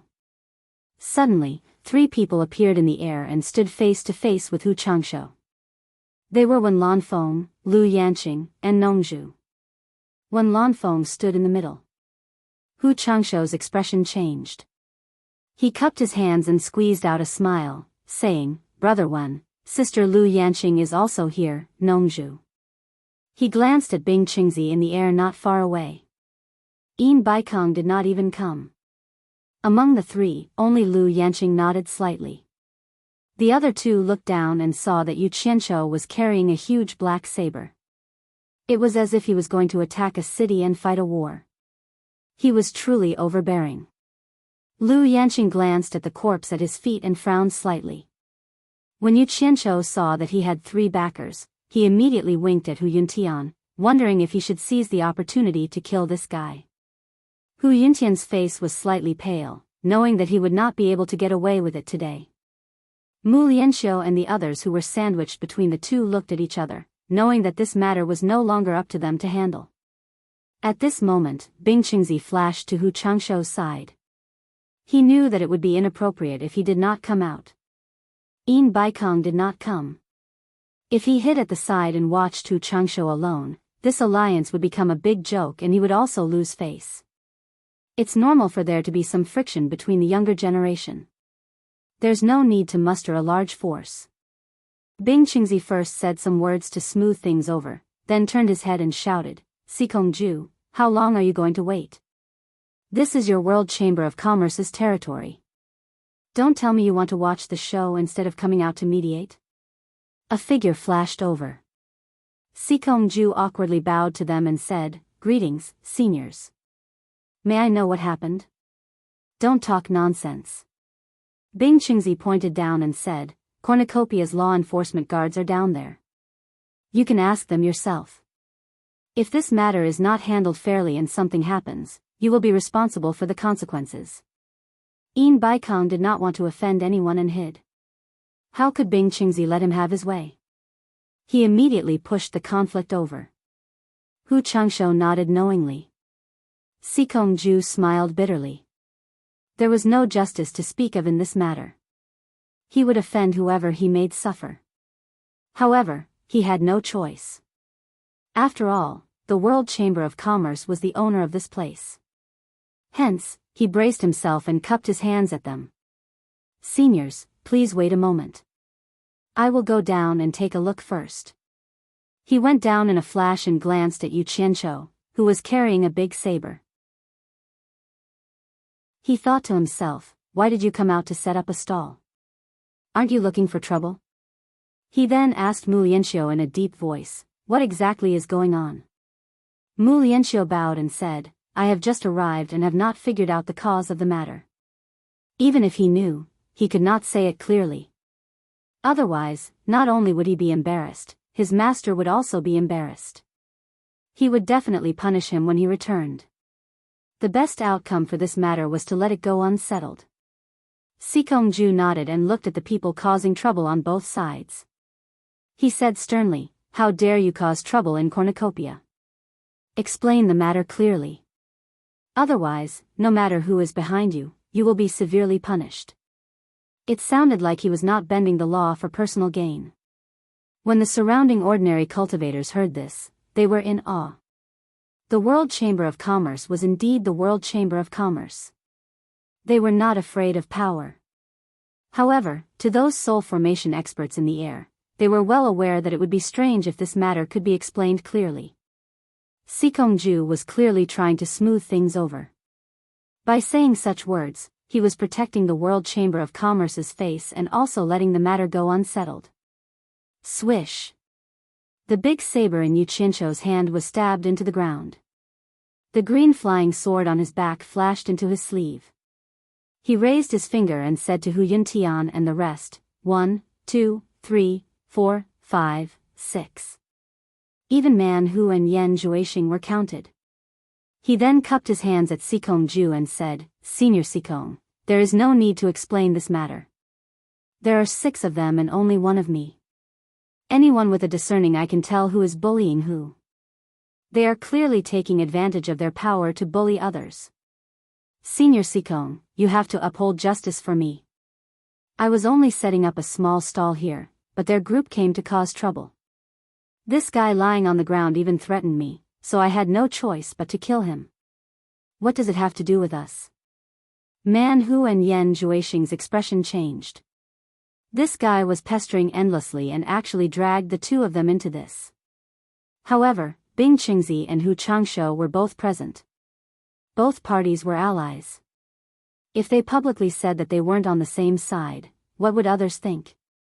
There would be suspicions of being afraid of trouble. The one who would be the most embarrassed would probably be Bing Qingzi. "Yu Qianqiu, don't talk nonsense here." Hu Yuntian said angrily, "It was clearly you who spoke rudely first. You were also the one who killed him when there was a disagreement. You still dare to frame us. I spoke rudely first. Yu Qianqiu sneered, it seems like I have always been polite. Why don't you tell me what offensive words I've said? You. Hu Yuntian was at a loss for words. Yu Qianqiu smiled contemptuously, can't say it right? Let me say it for you. I clearly said that I am currently doing business and we can slowly chat when I have time. If you are not buying anything, then please move aside and don't hinder my business. Very courteous words. Could it be that these words are also called rude words? You guys are bullying others with your power. Chapter 637. At this point, Yu Qianqiu angrily pulled out the big black blade from the ground. He waved the blade twice and pointed it at Hu Yuntian's nose. Senior Sikong, the truth is in front of us. Hurry up and capture these evildoers and punish them severely. Don't let them escape. Looking at his impatient look, it was as if he wanted Sikong Ju's help to capture them. Sikong Ju couldn't help but roll his eyes. What you said is the truth. You want to capture them? In the air, a fatty dressed in blue hugged his belly as he laughed. This person was none other than Pei Fong. Actually, there were many people who wanted to laugh.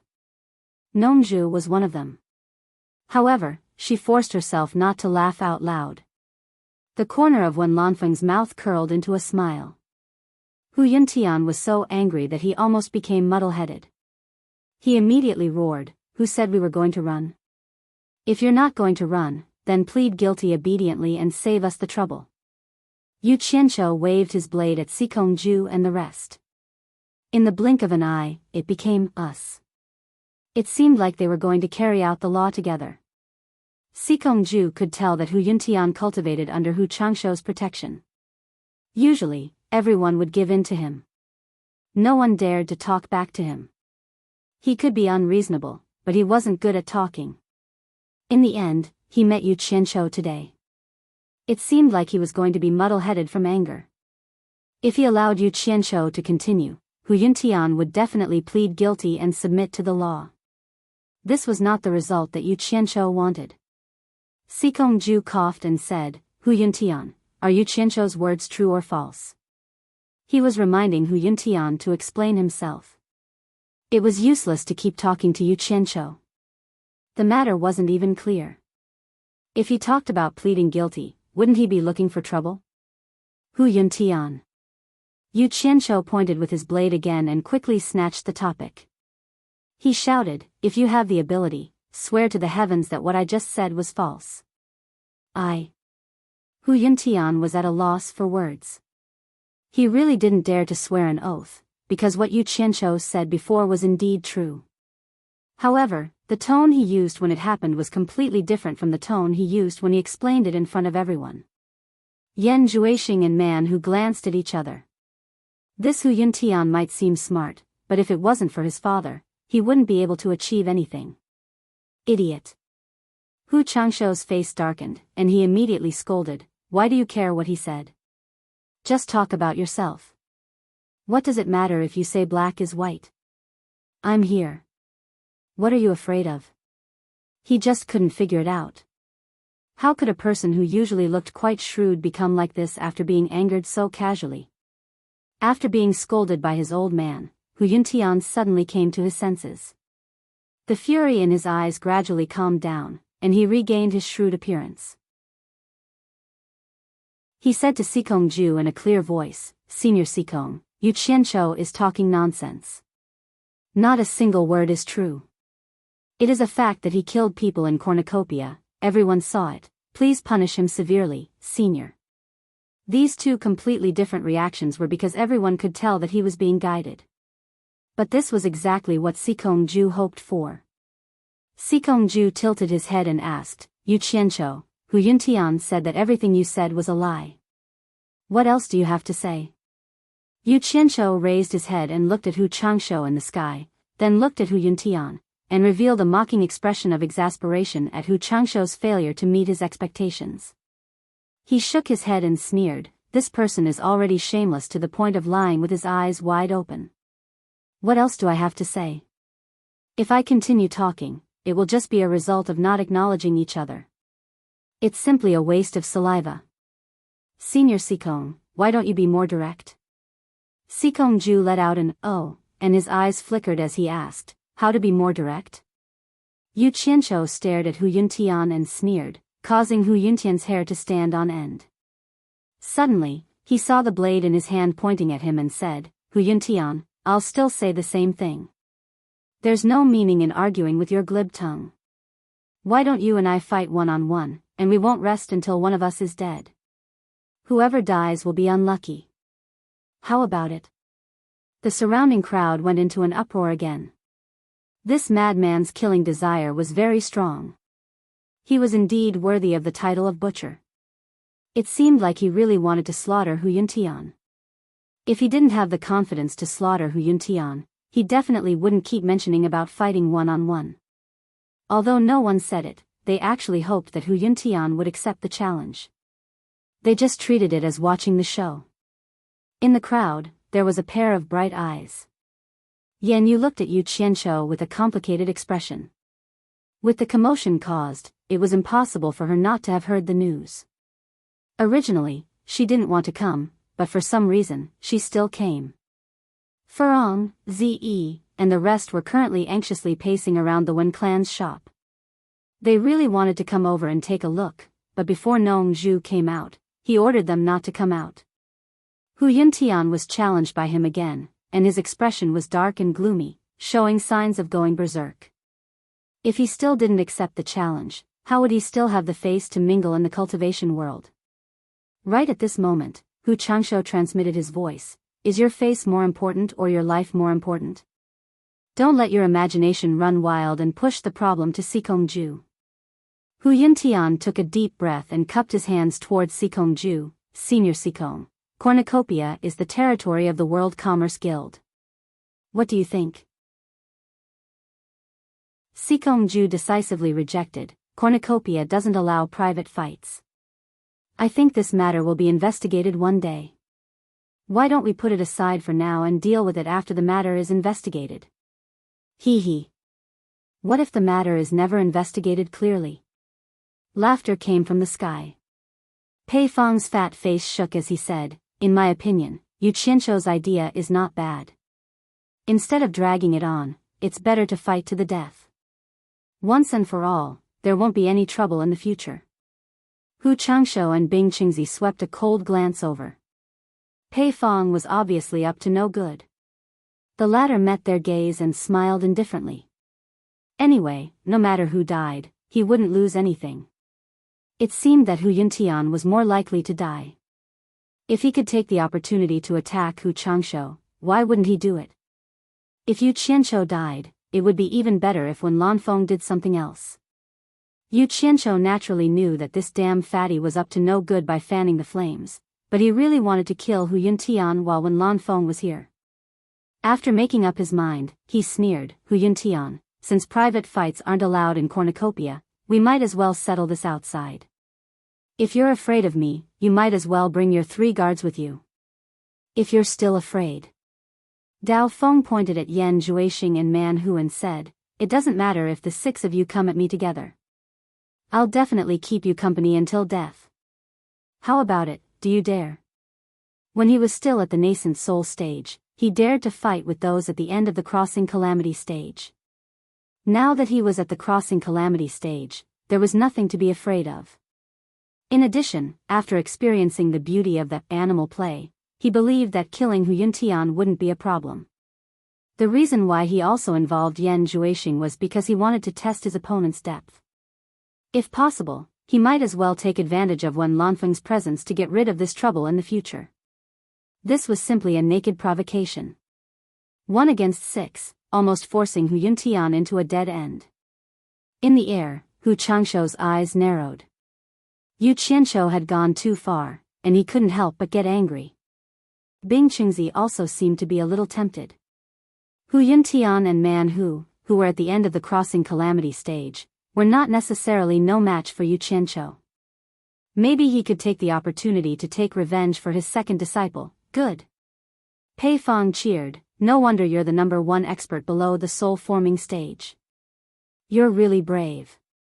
He didn't expect that Yu Qianqiu would even involve Bing Qingzi's disciple, so he was naturally excited.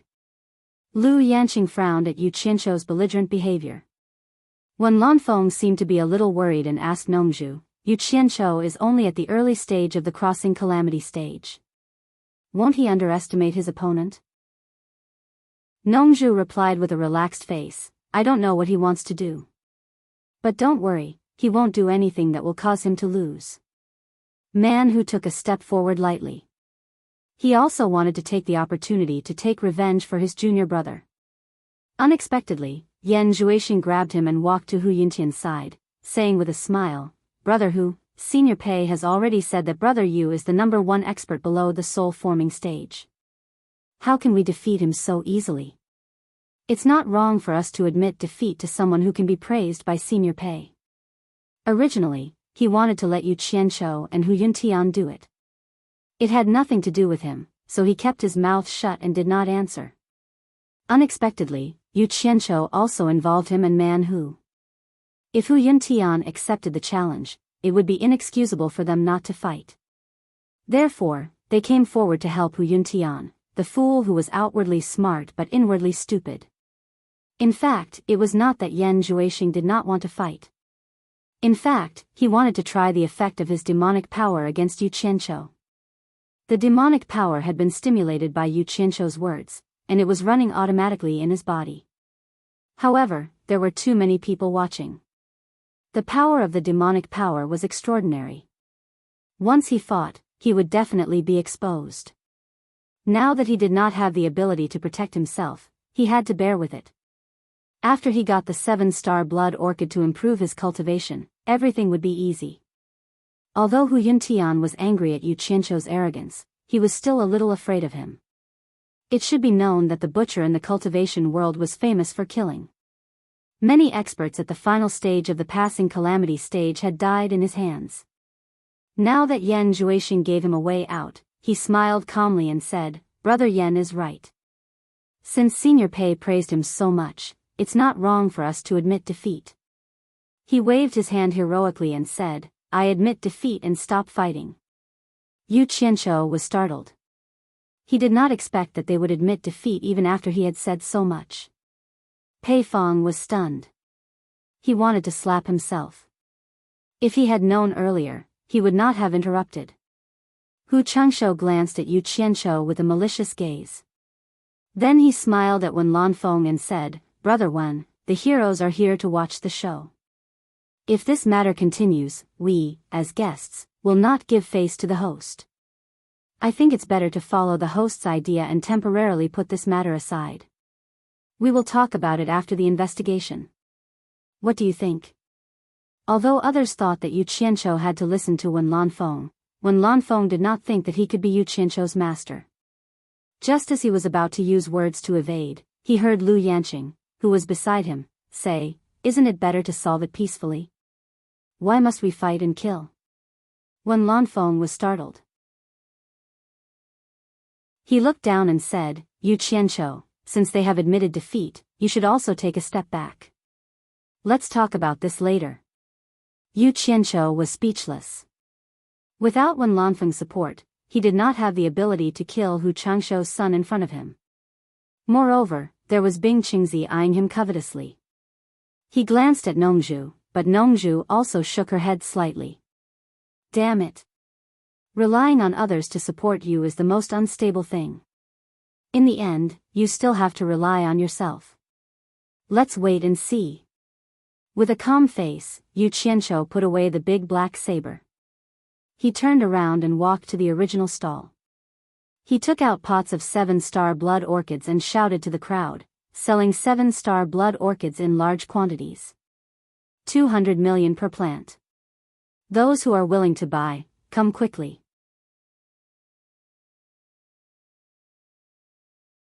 Chapter 638.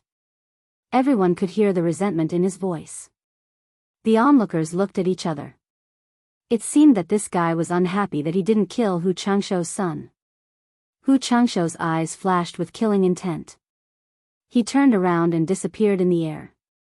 Hu Yintian happily said goodbye to Yan Zhuixing and Man Hu and left as well. The three guards went to Yu Qianzhou's stall in fear to clean up their colleague's corpse. This guy was so crazy that he didn't even put Hu Changshou in his eyes. They were really worried that he would do something out of line again. The three of them buried their heads in collecting the corpse. They didn't even have the courage to look up at Yu Qianzhou. Sikongju took a deep look at Yu Qianzhou and waved his hand at Mu Lianxiu and the others. He led the crowd away and continued to maintain the order of the cornucopia. Seeing that the show had come to an end and that there was nothing to see, the rulers in the air all disappeared. When Lanfeng looked at Nongzhu and smiled bitterly, as if saying, "This guy won't bear a grudge against me, right?" The two of them disappeared together with Lu Yanqing. Bing Qingzi's pupils shrank when he saw Yu Qianzhou's blood orchid. His eyes flickered and he left. Only Yan Zhuixing and Man Hu didn't leave. Soon, the stalls that were divided by white lines returned to their original appearance. Regardless of whether it was the stall owners or the people lingering there, their gazes were always faintly discernible as they looked at Yu Qianzhou, filled with reverence. She had heard many rumors about Yu Qianzhou, but this was the first time she had seen him act so domineering. He killed a cultivator in the early stage of tribulation passing just because of a disagreement, and that cultivator was a disciple of the world-famous Cloud Palace.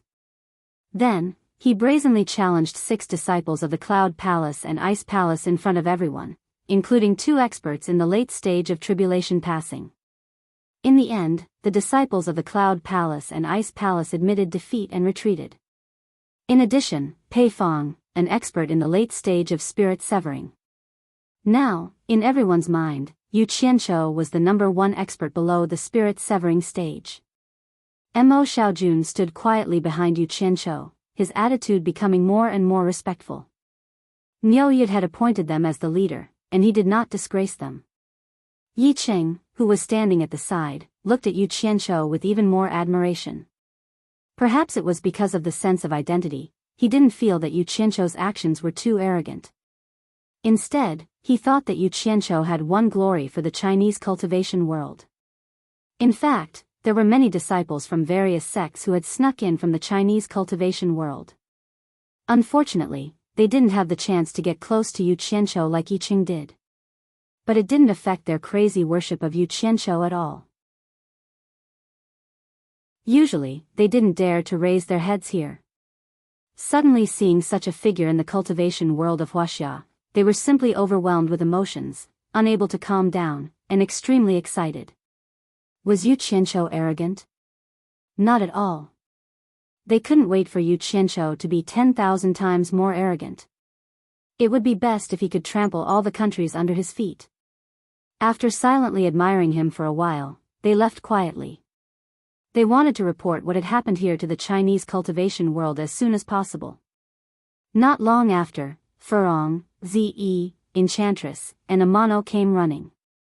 After Nongzhu went back, seeing that the situation had calmed down, she allowed them to come out. "Are you all right?" The 3 girls asked almost at the same time.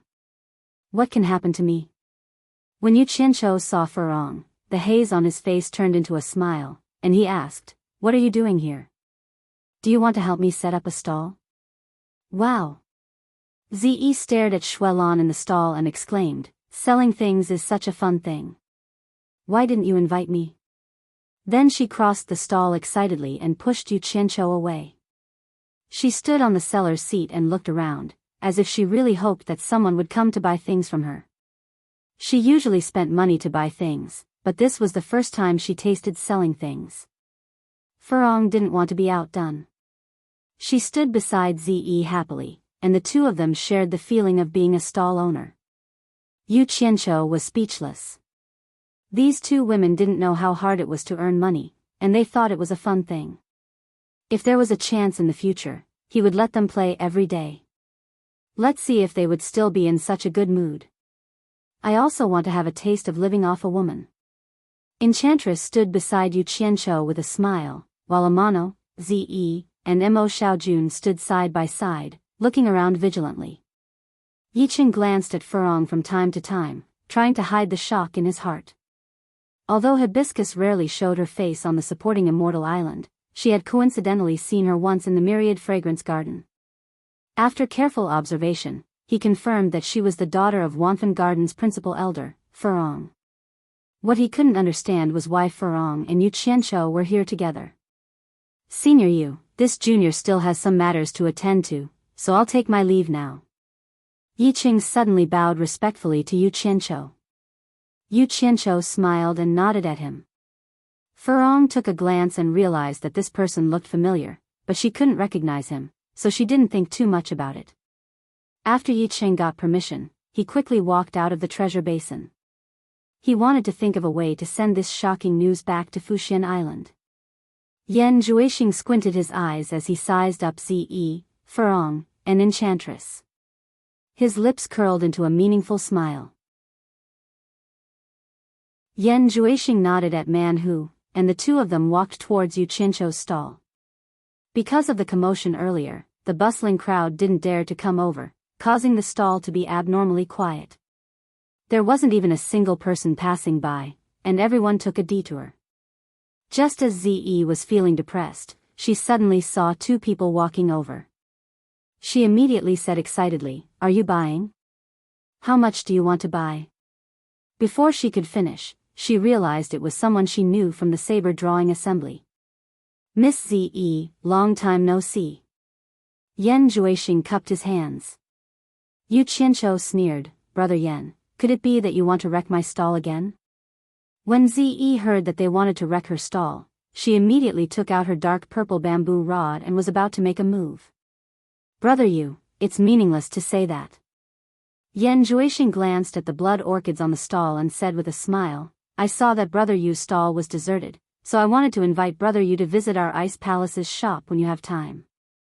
Perhaps there are people who will purchase a large amount of Brother Yu's 7-star blood orchids." Could it be him? Yu Qianqiu's heart skipped a beat, but he didn't show it on his face. He cupped his hands and said, "Thank you for the reminder, Brother Yan. I will definitely pay a visit." He. Then I won't disturb Brother Yu's business anymore. Goodbye." Yan Juixing cupped his hands and left with Man Hu. Yu Qianqiu stared at the two's departing figures with flickering eyes. Suddenly, he was pulled back to reality by the noise around him. He saw many people rushing towards the center of the treasure basin. What's wrong? What's wrong? What's wrong? The World Commerce Association put up a new signboard and started selling the 7 treasure pill that can help break through the bottleneck of cultivation. Ah. Then we have to hurry and take a look. Maybe we loose cultivators will have a chance to buy it and make a huge profit. When the news about the 7 treasure pill came from the crowd, Yu Qianqiu waved his hand and said, "Young Master Mo, go take a look." Yes. Young Master Mo accepted the order and left. Yu Qianqiu's eyes narrowed into slits as he muttered to himself, "Selling the 7 treasure pill? Yin Baikong, your time of misfortune has come." Ever since he used Niu Yid's identity to sell the last batch of limit-breaking pills to Yin Baikong, he had decided to stop. It wasn't that he didn't want to make more money, but after seeing the various countries and Yin Baikong's secret game, he knew that he wouldn't be able to make a fortune for long. Even though the country's alliance was crushed by Yin Baikong once, none of them were to be trifled with. They definitely wouldn't sit by and watch the World Commerce Association continue like this. To be able to become a lord in the cultivation world, no one was a fool. This was because Yin Baikong's methods of accumulating wealth hadn't reached the point where it hurt everyone's bones. Now wasn't the time to make a move against a colossus like the World Commerce Association. Because some people were still holding a wait-and-see attitude, they were afraid of being attacked by the powerful World Commerce Association. But once Yin Baikong's methods of accumulating wealth hurt everyone's vitality, the various powers wouldn't be able to sit still and would definitely join forces. At first, Yu Qianqiu was curious as to what kind of backing Yin Baikong had to dare to do such a thing. He wasn't a fool. But after thinking about it from his own point of view, he suddenly realized that this old fox was relying on Niu Yid, an immortal from the immortal world. Yin Baikong first boldly threw out several billion, taking the risk of paying first before taking the goods. Then, for every 5,000 limit-breaking pills, he took the initiative to increase the price by 1 billion high-grade spirit stones, constantly expressing goodwill towards Niu Yud. The reason why he didn't hesitate to cooperate with Niu Yud to do business was to tie Niu Yud's interests tightly with his. Once the various powers retaliated, not only would it hurt his interests, it would also hurt Niu Yud's interests. Yu Qianqiu thought that if he really was Niu Yud, who had the strength of an immortal from the immortal world, he definitely wouldn't sit by and watch his interests be harmed. At the crucial moment, he would not hesitate to come out and intimidate everyone. After thinking about this, Yu Qianqiu couldn't help but smile bitterly. If he hadn't taken the initiative, Yin Baikong would have really used this opportunity to rise up and become an unshakable overlord of the cultivation world. As he thought about it, he couldn't help but admire Yin Baikong's foresight. Ever since he found out that Niu Yud was an immortal from the immortal world, he immediately started to make plans. This kind of courage and foresight made others sigh in admiration. As expected, he was someone who could achieve great things. It wasn't by chance that the World Commerce Company could reach its current state. After understanding the implications, Yu Qianqiu knew that this was the end of his fortune, and it wasn't good for him to meddle any further. Thus, he decisively threw out 20,000 limit-breaking pills at once. After making a huge profit, he quickly got rid of Niu Yud's identity. Then, he immediately used Yu Qianqiu's identity to send out 5,007 treasure pills that buried the World Commerce Company. He wanted to see how Yin Baikong would clean up this mess. The only thing that made Yu Qianqiu regret was that he didn't think so far ahead. He regretted getting himself involved with Niu Yud. In the future, there might be some small troubles. Demon Domain, Yin Wind Valley. The mountains that stretched for dozens of miles had been sealed off by thick Yin fog for countless years. Raging Yin winds carried Yin phosphorus ghost flames everywhere. Although the environment was harsh, it was a rare cultivation treasure land with abundant Yin qi for the hundreds of thousands of ghost cultivators who lived here.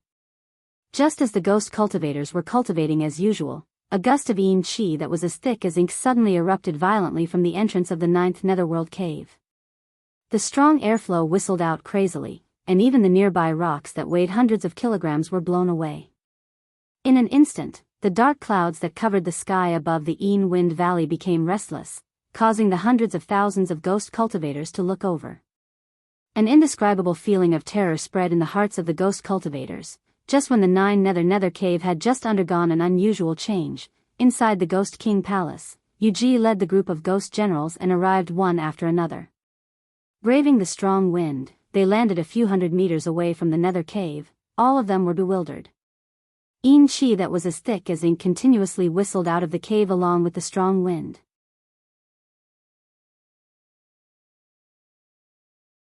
Chapter 639.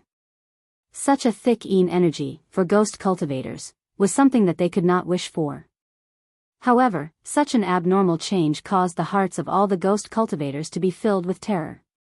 It was a type of terror towards the unknown. Yu Ji pursed her lips, her hair blowing in the strong wind. The group of ghost generals behind her also had bewildered gazes, not knowing what was going to happen. Shun Tian Island, by Changchun, who was sitting cross-legged in a large room, suddenly opened his eyes and suddenly disappeared from the room. When he reappeared, he was already standing at the edge of the 1,000-mile lake, facing the direction of the Yin Wind Valley, holding a bright moon in one hand. More accurately, it was a mirror that glowed with a bright white light. All of a sudden, the white light retracted back into the mirror. On the surface of the ancient and smooth mirror that was lined with vine patterns, the scene in front of the 9 nether caves suddenly appeared. Even the bewildered Yu Ji and the others appeared in the mirror. The mirror floated in front of him. Bai Changchun frowned, his eyes filled with puzzlement. He clearly did not know what was going on. Inside the 9 netherworld cave, after crossing the netherworld flame sea, the majestic underworld gate let out a deep and heart-palpitating sound. The gap of the gate gradually became larger, and the netherworld flame sea that had been burning for who knows how many years began to violently shake. The chaotic airflow caused the various skeletal statues on the huge underworld iron mountain to let out all kinds of cries. Men and women, old and young, large and small, the skeletal statues seemed to come to life, crying to someone about the misfortune of their previous life. All kinds of cries gathered in the underground space, echoing endlessly, creating a scene of chaos. If Yu Qianqiu was here, he would definitely be shocked. The underworld gate that had been closed for who knows how many years was actually slowly opening. When the majestic, thick, and dark underworld gate opened to a meter wide, it stopped moving. Behind the gate, there was a black light constantly rotating. Suddenly, 2 white lights flashed. With 2 xiao sounds, the 2 white lights turned into 2 figures that stopped in front of the underworld gate. 2 white-robed men that looked exactly the same appeared. Their faces were also snow-white and pale, so pale that it was a bit abnormal, as if they were twin brothers. The 2 of them coldly looked around. After a long time, one of them slowly said, "Everything is normal." Another person nodded and said, "Big brother, why did the Underworld Emperor ask us to patrol the underworld ways of the 72 worlds?" The former shook his head and said, "It was Lady Blackpool's idea." Hearing this, the latter was taken aback and sighed, "Big brother, have you noticed that because the Underworld Emperor doesn't get involved in the affairs of the underworld, Lady Blackpool has been getting involved in more and more things? I'm afraid it's not a good thing. Shut up if you don't want to get into trouble." The former warned, "This is not something you and I should worry about. Don't say such things in the future." "Got it." The latter shook his head helplessly. The former sized up his surroundings once more and said calmly, "Let's go. Let's go back." The 2 of them had just turned around when they suddenly shuddered at the same time. Their gazes burned as they stared at the netherworld gate. Of the 2 knockers on the gate of the netherworld, only one remained. One of the heaven-devouring beast heads was missing. Not only a knocker, but 2 of its fangs were also missing. No one knew where they went.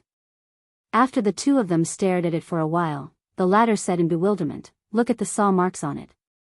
It seems that it was cut off by someone." The former was dumbfounded and speechless for a while. Then he murmured, "Who is so daring to destroy the things on the gate of the netherworld?" The latter scratched his head and said, "Logically speaking, it's impossible. This is not a place that anyone can come to. The people of the underworld can't open the gate of the netherworld from the inside without the token. And the mortals of the outside world can't pass through the netherworld fire sea and come here. Could it be the work of the ghost cultivators in the human world?"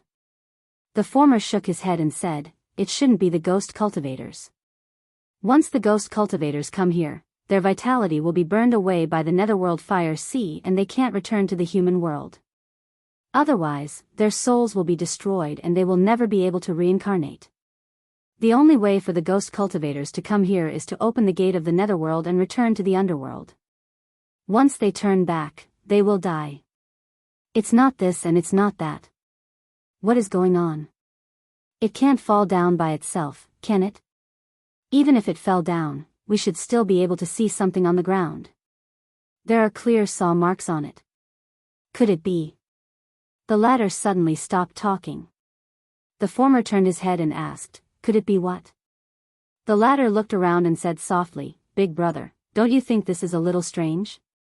Why did Madame Blackpool have to patrol the 72 underworld passages at this time? It just so happened that the gate of the netherworld here was destroyed. Could it be that someone inside was ordered to come out and do it?" The former heard this and frowned deeply. After thinking for a long time, he said in a deep voice, "Don't make wild guesses. We just need to report it truthfully. We don't need to worry about other things. Let's go back." The 2 of them turned into 2 white lights and shot into the gate of the netherworld. They instantly disappeared into the black light that rotated like a disc-shaped flowing cloud. Not long after, the gate of the netherworld let out a dull sound that made people's hearts palpitate again and slowly closed. The moment the door closed, the underground space that had been created by the chaotic images slowly returned to normal. Outside the 9th netherworld cave, the surging strong wind suddenly gradually slowed down, and the ink-like Yin-Chi also slowly withdrew. Very soon, everything returned to normal, as if nothing had happened.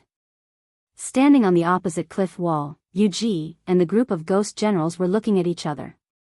None of them knew what was happening in the underworld cave. The group of ghost cultivators waited for a long time, but they didn't see any abnormal reaction. Yuji frowned and waved her hand. We'll talk about it when we get back. Then, the group of ghost cultivators quickly left the place. Beside the 1,000 Miles Lake on Shuntian Island, Bai Changchun waved his hand after the scene in the mirror of silence returned to normal. He waved his hand and kept the mirror as he looked at the sky with his hands behind his back. No one knew what he was thinking. The vast netherworld formed a world of its own. The ultimate place of birth, aging, sickness, and death was the netherworld. 20 big blood-red words were engraved on a huge black stone tablet. They could be seen clearly from afar. The stone tablet and the ancient words revealed the vicissitudes of time. They were simple and unadorned, yet extraordinary. Anyone who saw it would have the urge to prostrate themselves in worship. Under the base of the stone tablet that looked like a mountain, a gate slowly opened. 2 white lights flashed and the gate slowly closed. The 2 people who appeared in front of the gate were the 2 white-robed men who appeared outside the gate to the netherworld. In front of the gate, there were 2 soldiers in iron armor guarding. They were tall and sturdy, their backs were strong and their waists were strong. Their eyes were wide like copper bells as they stared at the newcomers. The 2 white-robed men each turned to face a soldier and took out a green token the size of a palm. They said, Lu Ben, Lu Pao, return to the netherworld to report. They took out the token to prove that they were not ghost cultivators from the outside world. The guards here only recognized the token. Without the token, they would be escorted to the endless dark cliff to work as laborers. One of the soldiers shouted in a booming voice, since you have the token, you are not allowed to stay. Leave quickly. His loud voice echoed in the surroundings. The 2 white-robed men didn't say anything else. They cupped their fists and turned into 2 white lights as they fled into the distance. The 2 of them had been flying at high speed in the darkness. It was dark everywhere. Only the red flowing lava could be seen on the ground, mixed with the black smoke. On the path separating the ground from the lava, one could see a group of people working with thick iron chains with their upper arms bare. The sun, moon, and stars could never be seen here, and the sky was always shrouded in darkness. This place was vast and boundless. Nobody knew how high the sky was or how wide the earth was. There was only endless darkness. It was because this was the underworld, a world of its own. In the vast depths that ordinary people couldn't know of, there were countless powerful overlords who carved out territories to carve out territories. Even though they had high cultivation states and powerful magic power, they had to submit to one person, the king of the entire underworld, the emperor of the underworld. As for the name of the emperor of the underworld, very few people knew it. Almost no one knew it. People only knew that he was called the emperor of the underworld. It was because the emperor of the underworld had existed for too long. All the overlords rose and fell. Only the emperor of the underworld existed forever in the underworld. No one could challenge his authority. Even though the emperor of the underworld rarely showed his power, and few people knew what he looked like, those who tried to challenge the emperor of the underworld were all killed. The emperor of the underworld was a figure that most people in the underworld could only see once in their lives. Even if they saw him, no one would know that he was the emperor of the underworld. The twin brothers, Lu Ben and Lu Pao, were very lucky. They knew what the emperor of the underworld looked like, because they had seen the emperor of the underworld, and because they worked in the underworld royal palace. Even though their cultivation states were not high, and they were just small errand boys, they had seen the emperor of the underworld. The towering emperor of the underworld mountain. It had been standing there for countless years. Maybe it had been there since the beginning of time. It was the most sacred place in the entire underworld. Because the most honorable and holy emperor of the underworld lived in the magnificent underworld royal palace on the peak of the mountain. On the emperor of the underworld mountain, flowing lights were flying everywhere. They were fist-sized fireflies. Even though they looked ferocious, the light balls on their tails were unusually bright. It was these flying insects that illuminated the entire emperor of the underworld mountain. There were 6 mountain peaks on the emperor of the underworld mountain. The emperor of the underworld was on the highest mountain peak. The other 5 mountain peaks were in the shape of a pentagram, surrounding and protecting the most sacred emperor of the underworld. Of course, there was also a magnificent palace on each of the other 5 mountain peaks.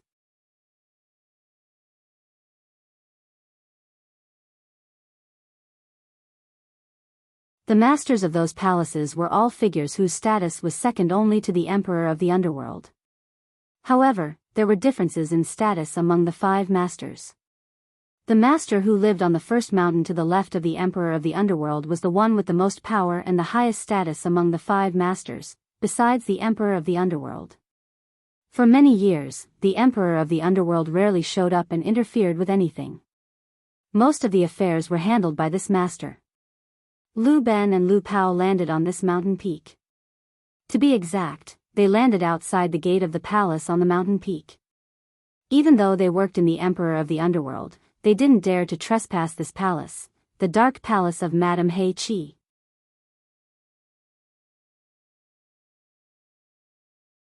Chapter 640. In front of the grand palace gate, there were 2 rows of soldiers standing guard. All of them wore black iron armor. The strangest thing was that everyone wore a black iron mask on their faces. The mask was hideous and terrifying like a demon. The indifferent gaze from the 2 holes made people shudder. It was Lu Ben's first time here, but he knew that these black-armored soldiers were soldiers transferred from the Onyx Army. The Onyx Army was a powerful army that terrified the people of the underworld. They were Madame Blackpool's personal guards. Many large fireflies climbed on the palace gate, illuminating the scene in front of the palace gate clearly. However, it also showed the oppressive atmosphere in front of the palace gate. A heavily armored general stood in the middle of the palace gate.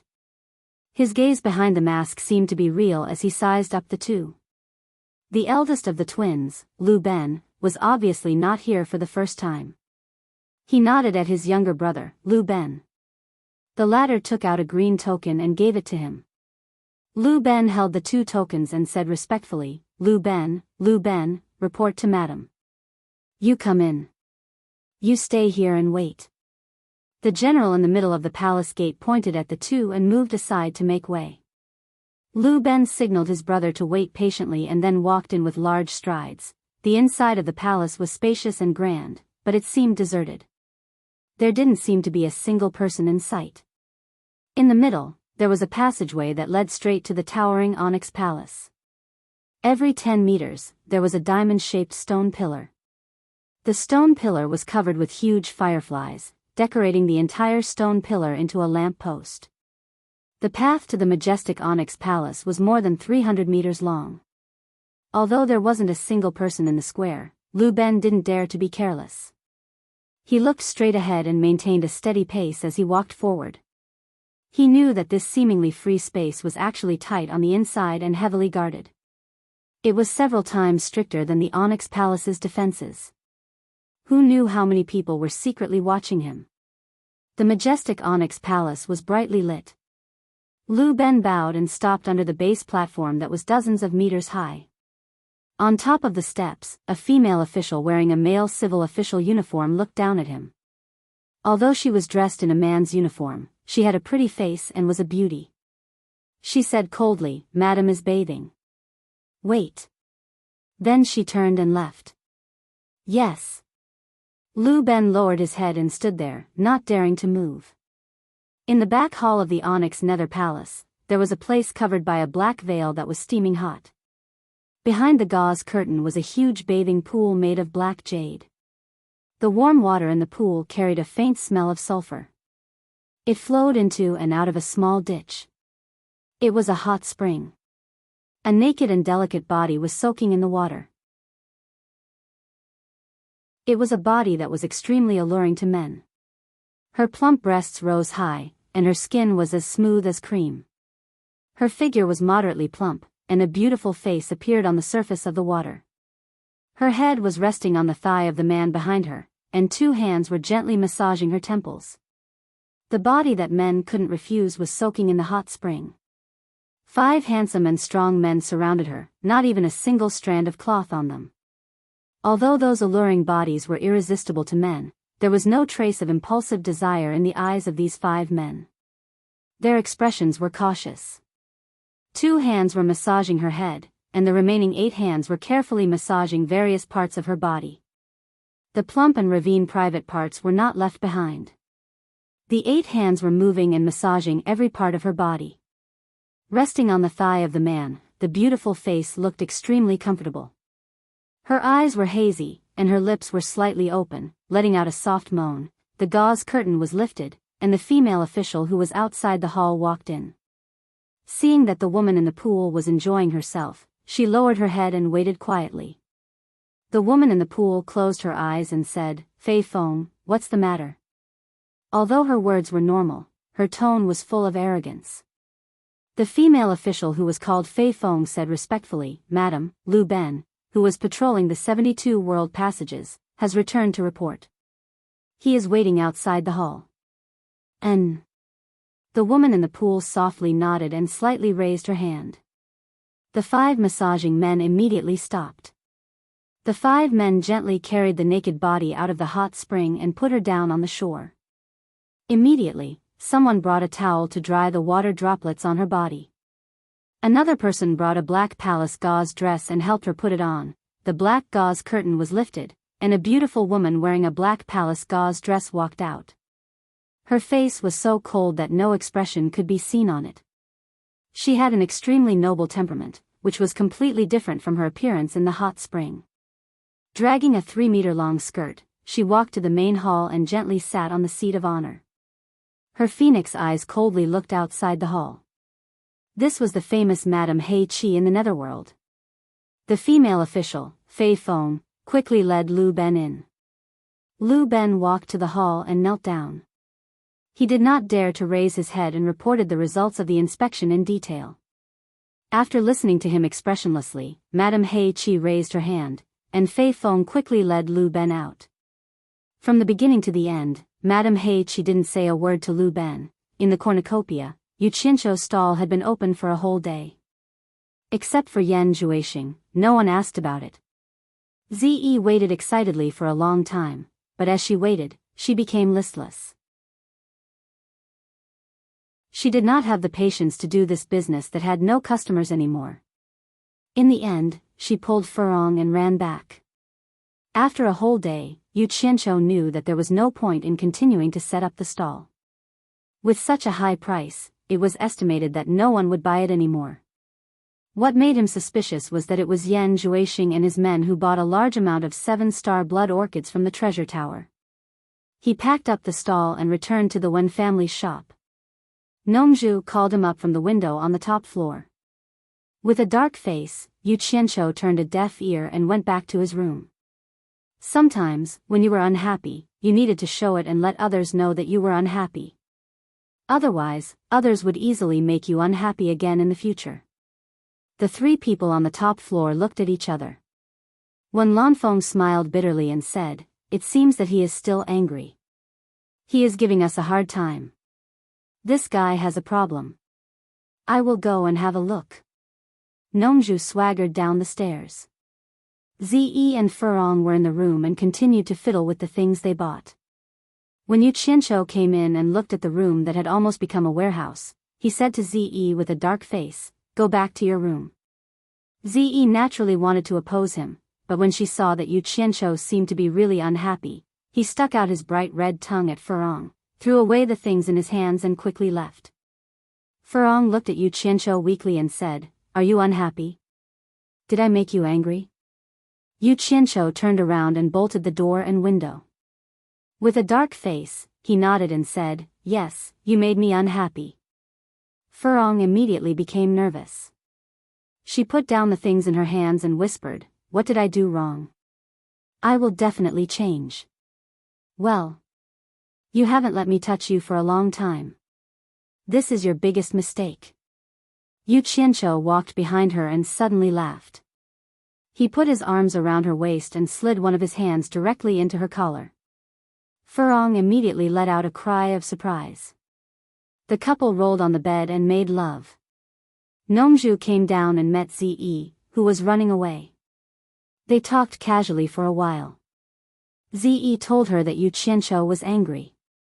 Nongzhu waved her hand disapprovingly and asked Zi to go back first. She still swaggered to the door of Yu Qianqiu's room. She pushed the door, but found it was bolted. When she was about to use her divine sense to have a look, Yu Qianqiu's roar suddenly came from inside. "Get out of my way. Don't ruin my plan." Then came the messy voice.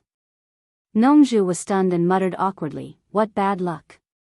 She slapped the door heavily and shouted, "When you are done, come up here. I have something to tell you." Then she turned around and went back.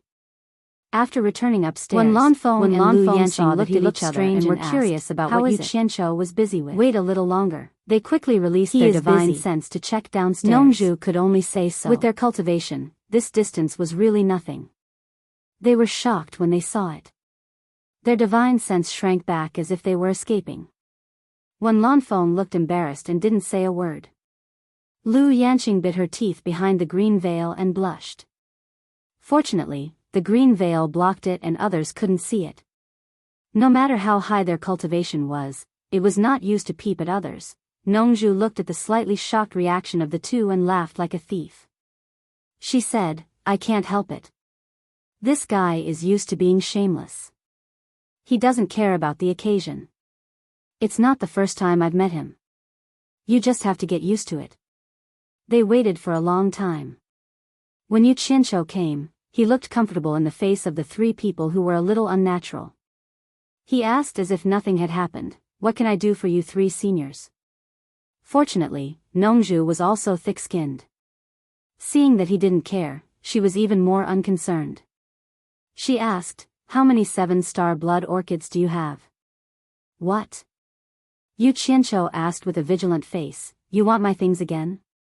Nongzhu's words blocked Nongzhu's words. These words made the three people a little embarrassed. Yes, it was true that they wanted his things again. As the person involved, Lu Yanqing said, "Yu Qianqiu, I want to buy a few 7-star blood orchids to study their medicinal properties, but your price is too high. I can't afford that much money. Can you make it cheaper?" She couldn't say it for free. Yu Qianqiu looked at her suspiciously. His eyes flashed and he said, "Senior Lu, the person who bought a lot of 7-star blood orchids in Treasure Tower?" Nongzhu and Wen Lanfeng also looked at Lu Yanqing when they heard this. The latter immediately shook her head and said, "You misunderstood. I didn't buy anything from Treasure Tower. I just thought of it when I saw you buying a lot." "I see." Yu Qianqiu thought for a moment and said, "When I sell things, I only increase the price. I never do anything like reduce the price. Otherwise, I don't sell at all." As soon as these words came out, Wen Lanfeng's face didn't look good. Nongzhu immediately shouted, "Yu Qianqiu, don't go too far.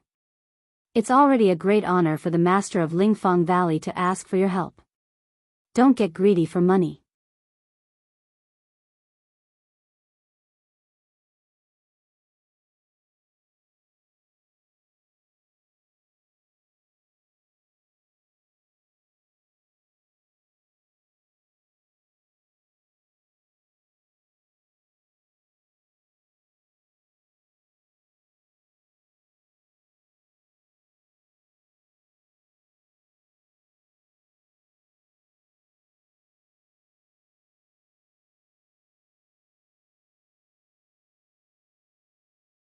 Chapter 641.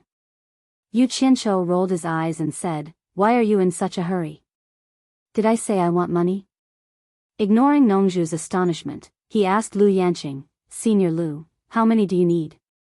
They were stunned by him. Wen Lanfeng's eyes were full of praise and he nodded slightly. Lu Yanqing said with some embarrassment, "How can I ask for your things for free? You use them to make money." Yu Qianqiu waved his hand generously and said, "I didn't say I would give them to you for free." When Lanfeng and Nongzhu's faces darkened at the same time. Lu Yanqing was speechless. She felt embarrassed just now. It turned out that it was not for free. She asked in an unnatural tone, "What are your conditions?" Yu Qianqiu ignored Wen Lanfeng and Nongzhu's murderous eyes and said, "Do me a favor. Help me take 2 people to your Lingfang Valley and temporarily protect their safety." Wen Lanfeng and Nongzhu were slightly stunned. Lu Yanqing asked curiously, which two people? You might as well tell me first. If it's suitable, I can promise you. It's suitable. It's most suitable for them to go to your place because they are two women. Yu Qianqiu smiled somewhat helplessly and said, one of them is Yi Kun, who lives here. And the other one? Yan Yu, the proprietress of Sleeping Spring House, helped me take them away.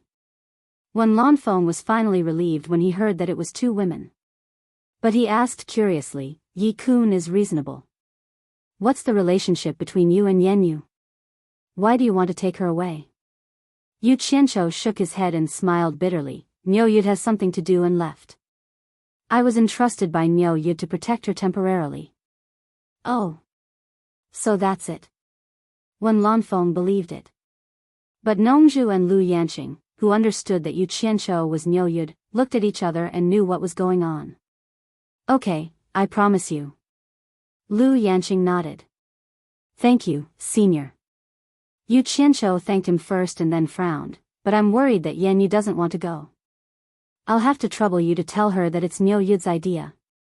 If she still doesn't want to go, you can take her away by force. Take her away by force? Lu Yanqing hesitated. I know you may not want to do that. Yu Qianqiu turned to look at Wen Lanfeng and said, I wonder if Senior Wen can help me escort them to Spirit Fang Valley. Nongzhu was speechless. This guy really knows how to pick people. Wen Lanfeng is 100% willing to go to Lingfang Valley, let alone with such a high-sounding reason. Qianqiu was a bit. You is to say, you is, but he seems he is arranging his planning his funeral. Sure enough, Wen Lanfeng's eyes lit up, but he still found a way out of this embarrassing situation. He said with a smile, it's not impossible for me to help you. The key is how many 7-star blood orchids you are willing to give me. That's not a problem. Yu Qianqiu waved his hand and asked Lu Yanqing, Senior, how many do you want? Lu Yanqing asked hesitantly, how about 5? If you can't, I can give you less. She did want 5 stalks, but when she thought that 1 stalk was worth 200 million, 5 stalks would be 1 billion high-grade spirit stones. Compared to protecting 2 people, this price was too cheap for her. 10. Yu Qianqiu didn't reply to Lu Yanqing, but he said to Wen Lanfeng, what do you think about giving 10 7-star blood orchids to Senior Lu? Lu Yanqing was a bit angry. It was her business. Why did he always bring Wen Lanfeng into it? Wen Lanfeng glanced at Lu Yanqing and said, don't ask me about it. You ask her. Nongzhu knew what they were thinking and immediately interrupted, all right. All right. It's settled. Good. Yu Qianqiu readily agreed. He took out 10 pots of 7-star blood orchids from his storage bag on the spot and placed them on the ground. Lu Yanqing saw that things were like this, and there was nothing to do.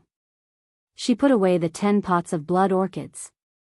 After the handover, Yu Qianqiu said to Nongzhu, you'd better take Furong and Ze back as soon as possible. It may not be peaceful here recently. Don't worry about me. I have a trump card to deal with it. Nongzhu laughed for a while and taught him a lesson, you'd better take care of yourself.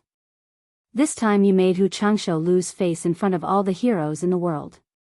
He will settle accounts with you sooner or later. Be careful.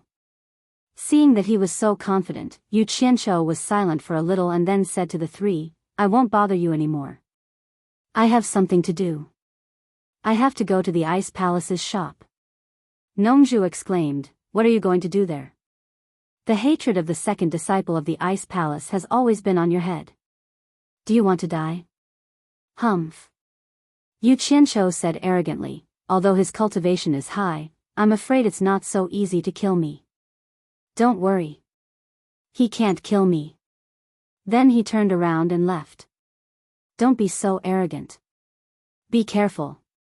Nongzhu shouted from behind.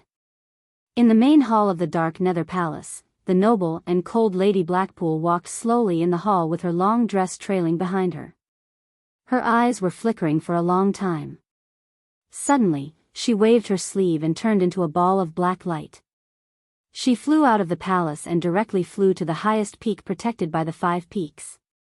On the roof of the ancient, magnificent, sacred, and mysterious dark nether palace, a dozen people suddenly appeared. They stared at the black light in the sky and their expressions changed. They looked at each other and disappeared again without saying a word. The black light seemed to have found the right direction. It flashed toward the back palace of the dark nether palace and directly shot toward a small building surrounded by the deep wood forest. Just as it was about to break through the door of the small building, a flash of silver lightning directly repelled the black light with a bang. The black light appeared and Lady Blackpool staggered back for a dozen steps. She didn't stop until she reached a tree trunk in the deep wood forest. Lady Blackpool frowned and yelled harshly, "Qian-jun, how dare you attack me?" A silver light flashed in front of the building. A middle-aged man wearing silver armor, with long hair flying in the wind and stubble all over his face showed up. He stared at her indifferently and said, "Blackpool, this is not a place for you to behave atrociously. Don't you know where this place is? You can't trespass without permission." Lady Blackpool gritted her teeth and said with resentment in her eyes, "I will go wherever I want. It's not up to you, a servant. Get out of my way. I want to see the Emperor of the Underworld." The middle-aged man called Qian-jun said emotionlessly, "The Emperor of the Underworld is painting and can't be disturbed. I advise you to leave as soon as possible. Otherwise, don't blame me, a servant, for kicking you out of the dark nether palace." "You." Lady Blackpool didn't know what to say. She knew she was no match for Qian-jun. She lifted her dress and knelt down in front of the building, saying, "Blackpool is here to see the Emperor of the Underworld. I have something important to report." After a moment of silence, a nonchalant voice came out from the building, "Qian-jun, let her in." His tone was gentle, making anyone who heard it feel comfortable in their heart. It was filled with a calmness that stood aloof from worldly affairs. "Yes." Qian-jun bowed to the inside of the building. With a flash of silver light, he disappeared. Lady Blackpool stood up and glanced around with resentment in her eyes. She waved her hand to smooth the long tail of her dress. In the blink of an eye, she had become another noble lady. He slowly walked into the small building. The decorations in the building were elegant, without a trace of luxury. Instead, there were many ancient scrolls piled up. If she didn't see it with her own eyes, she wouldn't believe that the Emperor of the Underworld, who was famous in the Underworld, would live here. She might even think that this was the humble residence of a scholar. Lady Blackpool glanced over the scrolls piled up. A hint of disdain flashed in her eyes, but it soon disappeared. She walked up the wooden stairs to the attic. As soon as she climbed up the attic, she saw the back of a man in a thin white robe. Looking from the back, he looked like a scholar. He was writing in front of a writing desk. "Blackpool greets the Emperor of the Underworld." Lady Blackpool knelt down again. The scholar continued writing. He said without turning his head, "Blackpool, why do you need to see me so urgently?"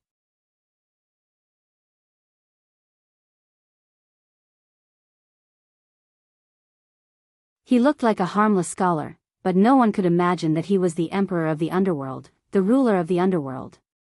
Madame Hei Qi stood up and complained, "Emperor of the Underworld, why don't you control your subordinates? They even dared to attack me. What will happen to them in the future? They won't even take the Emperor of the Underworld seriously." The scholar let out a noncommittal laugh and said, "I don't want to manage anything anymore. That's why I've delegated the authority to you guys. If you guys really don't want to, I can consider managing things again. That way, you guys can have peace and quiet." Lady Blackpool's expression changed. She said with a smile, "The Emperor of the Underworld is happy and angry." It was Blackpool who didn't know his place and shouldn't have quarreled with Qian-jun. The Emperor of the Underworld has worked hard for the Underworld for many years. As his subordinates, we should share the burden of the Emperor of the Underworld. We shouldn't have any complaints. I'm relieved to hear that." The scholar didn't stop writing. He dipped his brush into the ink and asked, "Why do you need to see me so urgently?" Here's the thing. A few days ago, I sent someone to check the underworld passages of the 72 worlds in the human world. They found that the gate to the underworld in one of the worlds was damaged, and a knocker was stolen. Lady Blackpool said angrily, I didn't expect someone to be so daring. He even dared to damage the gate to the underworld. The people in the human world are getting more and more daring. They obviously don't take the Emperor of the Underworld seriously. Blackpool asked the Emperor of the Underworld to send someone to punish them. The scholar unhappily snorted. The brush in his hand stopped as he coldly said, Hey Chi, how dare you to ignore my words? Did you forget my warning? Without my permission, no one from the underworld can intrude the human world. The Emperor of the Underworld is angry. The Emperor of the Underworld is angry. Lady Blackpool knelt down again with a frightened expression. She explained, Blackpool didn't let anyone intrude the human world. He just sent someone to check the passage to the underworld. Blackpool has no selfish motives. He did it for the sake of the underworld. That's why he sent 2 servants from the underworld royal palace to carry it out. I believe they wouldn't dare to disobey the order of the Emperor of the Underworld. Remember, the human world is the foundation of the underworld. Without my permission, no one is allowed to intrude and disturb the order of the human world. Having said that, the scholar continued writing and said, It seems that your prestige is getting higher and higher. You can even command the servants of the underworld royal palace.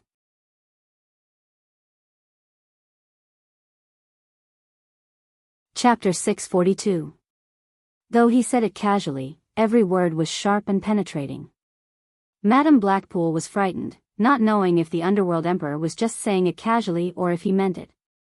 She forced herself to smile embarrassedly. Blackpool knows his own limitations. Without the underworld emperor's favor, I wouldn't be where I am today. It's good that you understand. The scholar raised his hand and said with his back facing her, You can leave now if you have nothing else to say. Blackpool hadn't achieved her goal yet, so she wouldn't leave willingly.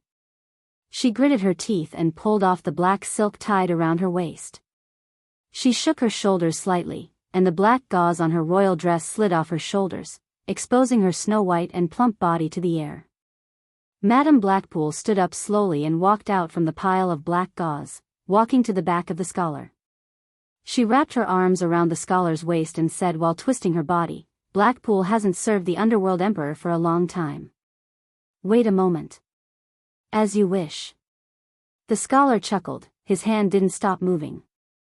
Madame Blackpool uttered a happily. She tilted her head to look at the painting scroll on the desk that was about to be completed. Her pupils shrank after a quick glance. A magnificent colorful painting scroll unfolded in front of her eyes. An earth-shattering battle scene was vividly depicted on the paper.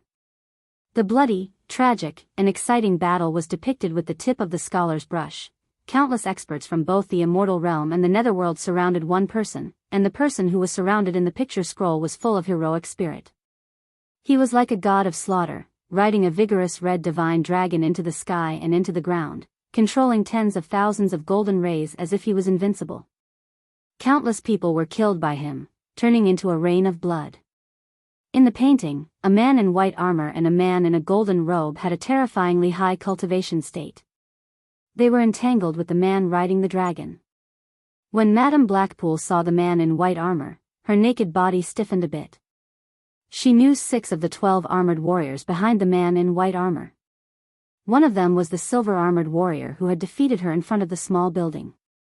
The man in white armor who was fighting shoulder to shoulder with the man in a golden robe was the underworld emperor himself. Isn't this the underworld emperor? Madame Blackpool stiffly reached out a white arm and pointed at the white-armored man who was fighting fiercely. The scholar replied with a noncommittal His brows were solemn, and his brush did not stop moving. His strokes were fine to the point that the slightest detail could be seen, vividly reflecting the intense battle atmosphere in the painting. After a while, he finally completed a section of the scroll. He exhaled softly and put the brush in his hand aside. He examined the painting with a grave expression and said, For so many years, this scene has been haunting my mind, and I can't get it out of my head. I might as well draw it so that people in the future will know about it. After all, not many people know about it anymore. He seems to be interested now.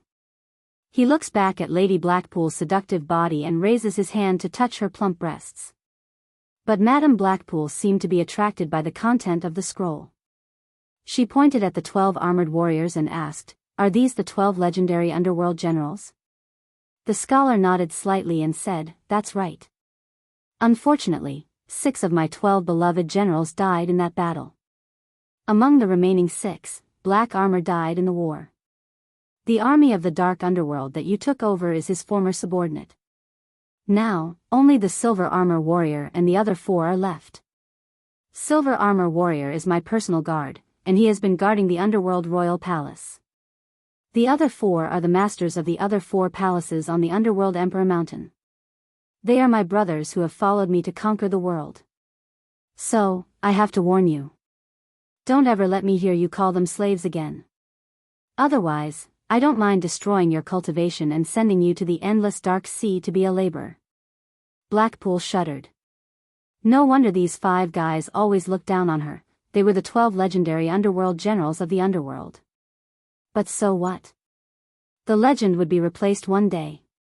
Blackpool, I know I was wrong. I didn't expect them to be the 12 underworld generals who follow the Emperor of the underworld.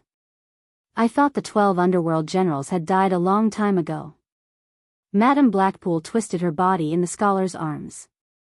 She said in a wrong tone, "They know I am your woman, but they still don't treat me nicely. It is obvious that they don't respect you, underworld emperor." The scholar caressed her smooth buttocks and laughed, "Ignorance is not a crime. I won't pursue the past. Also, they have followed me for many years. Even if they didn't contribute much, they still worked hard. You are too young to show off your status in front of them. You should endure it. It is only a matter of face. You won't lose anything. I will listen to the Emperor of the underworld." Lady Blackpool's naked body wriggled again. She pointed at the man in the golden robe who fought alongside the Emperor of the underworld and asked, "Who is he? How can he have such a terrifying cultivation?" "Jean Tai of the immortal realm." "Oh. He is the immortal emperor you speak of. His name is Jean Tai." The scholar smiled. "Immortal emperor?" Blackpool couldn't help but exclaim. She pointed at the man riding the dragon and asked, "Who is he? How come he forced the Emperor of the underworld and the immortal emperor to fight together?" "Anne." She looked at the others who were attacking the man. She didn't finish her sentence because she didn't want to embarrass the Emperor of the underworld. The scholar gazed at the man riding the dragon on the scroll with a solemn expression. He said slowly, "He came from a place that was sealed by Jean Tai and me. I still don't know how he got out of the place. I don't know his name. I have never heard of him in that place. He called himself the Myriad Swords Demonic Monarch, and his cultivation state is very high. What happened next? Where is that sealed place?" Madame Blackpool asked curiously. "Pa." The scholar slapped her buttocks forcefully with one hand and pinched her chin with the other, saying, "Didn't you say you would serve me? Why do you care so much?" Lady Blackpool was bewildered. Then she undressed the scholar with a flower-like smile. The 2 of them fell down on the ground. Amorous feelings immediately overflowed in the small building. Madame Blackpool tried her best to flatter the scholar and tried her best to please him. After a while, the 2 of them hugged each other. Lady Blackpool leaned on the scholar and complained, "You asked me to maintain the order of the underworld, but the gate to the underworld has been damaged. If I don't do anything, how will the people think of me?" "What are you trying to say?" the scholar asked carelessly. "At least, you should take back the ring that was stolen," Lady Blackpool said. The scholar's eyes turned cold. He glanced at her and said, "I heard that you are still longing for the blue sky, the green water, the singing birds, the fragrant flowers, the sun, the moon, and the stars in the human world. It seems like the rumor is true. However, this was also human nature. She was a woman after all. Women like the feasting and bustling life and can't stand the endless darkness of the underworld. Emperor of the underworld, you misunderstood me. I don't know who is framing me. Lady Blackpool wiggled her body and said in a spoiled manner, if we don't do anything and don't pursue this matter, someone might destroy the gate to the underworld in the future. It seems like you don't understand what I mean. The scholar humphed, I'm warning you, the cycle of the heavenly Tao has its own destiny. Even immortal Emperor Jean Tai and I can't get rid of this restriction. If you really want to get rid of this restriction, don't even think about it unless you become a god. Otherwise, you will bring a great disaster to yourself and the underworld. Become a god? Lady Blackpool was startled and flattered, Emperor of the underworld, aren't you the god of the underworld? Who dares to restrict you? If nothing can restrict me, why would I hide in the endless darkness for so many years? There are some things that you won't understand until you reach that level. The scholar stared at the ceiling and sighed, there is something called the cycle of the heavenly Tao. For example, the demon realm. Demon realm? Lady Blackpool propped up her naked upper body and asked, is it the demonic Tao that was rampant in the ancient times? The scholar nodded, yes. You won't understand how arrogant the demon realm was if you haven't experienced it yourself, but I know it clearly. The demon realm almost suppressed the immortal realm and the underworld. But what about the retribution? The demon realm was sealed, and the demon children and grandsons who stayed in the other realms were massacred and paid a heavy price. Is the demon realm the place where you and immortal emperor sealed? Lady Blackpool asked. The scholar didn't say yes or no. He continued, back then, Jean Tai and I didn't realize the cycle of the heavenly Tao. Later, because of the appearance of a pearl in the human world, the immortal realm and the underworld fought in the human world. The souls of countless living beings in the human world were destroyed, and they didn't even have the chance to reincarnate. This was the result of retribution. At that time, Jean Tai and I were blinded by greed and didn't realize this. Lady Blackpool's eyes flashed as she carefully asked, what kind of pearl could tempt you, an immortal emperor? The scholar ignored her and continued to murmur as if he was recalling an unforgettable past. No one expected the retribution to come so fast. At this time, that thousand swords demon monarch came out of nowhere and killed people in the immortal realm and the underworld in the name of enforcing justice on behalf of heaven. Without a choice, Jean Tai and I joined forces again to protect ourselves, but we were still no match for him. We were almost trapped by a grand formation he set up. Luckily, we escaped quickly. Luckily, the thousand swords demon monarch was too arrogant and fell into Jean Tai's trap. He was severely wounded and finally fell into our hands. Lady Blackpool was fascinated by the story. She didn't think that there was someone that the Emperor of Hell and immortal Emperor couldn't defeat. How powerful was this person? However, after the thousand swords demon monarch fell, the pearls suddenly disappeared without a trace. We couldn't find it no matter how hard we tried. It was as if it was just a dramatic farce, like a dream or a dream.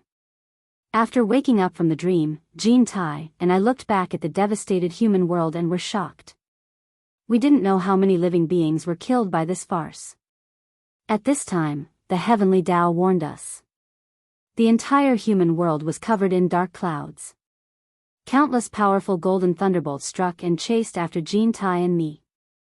Fortunately, the two of us managed to escape and return. You're tuning into the Dreamy Chapters YouTube channel. We're so grateful for your support, and don't forget to subscribe to join us on this incredible journey through captivating stories.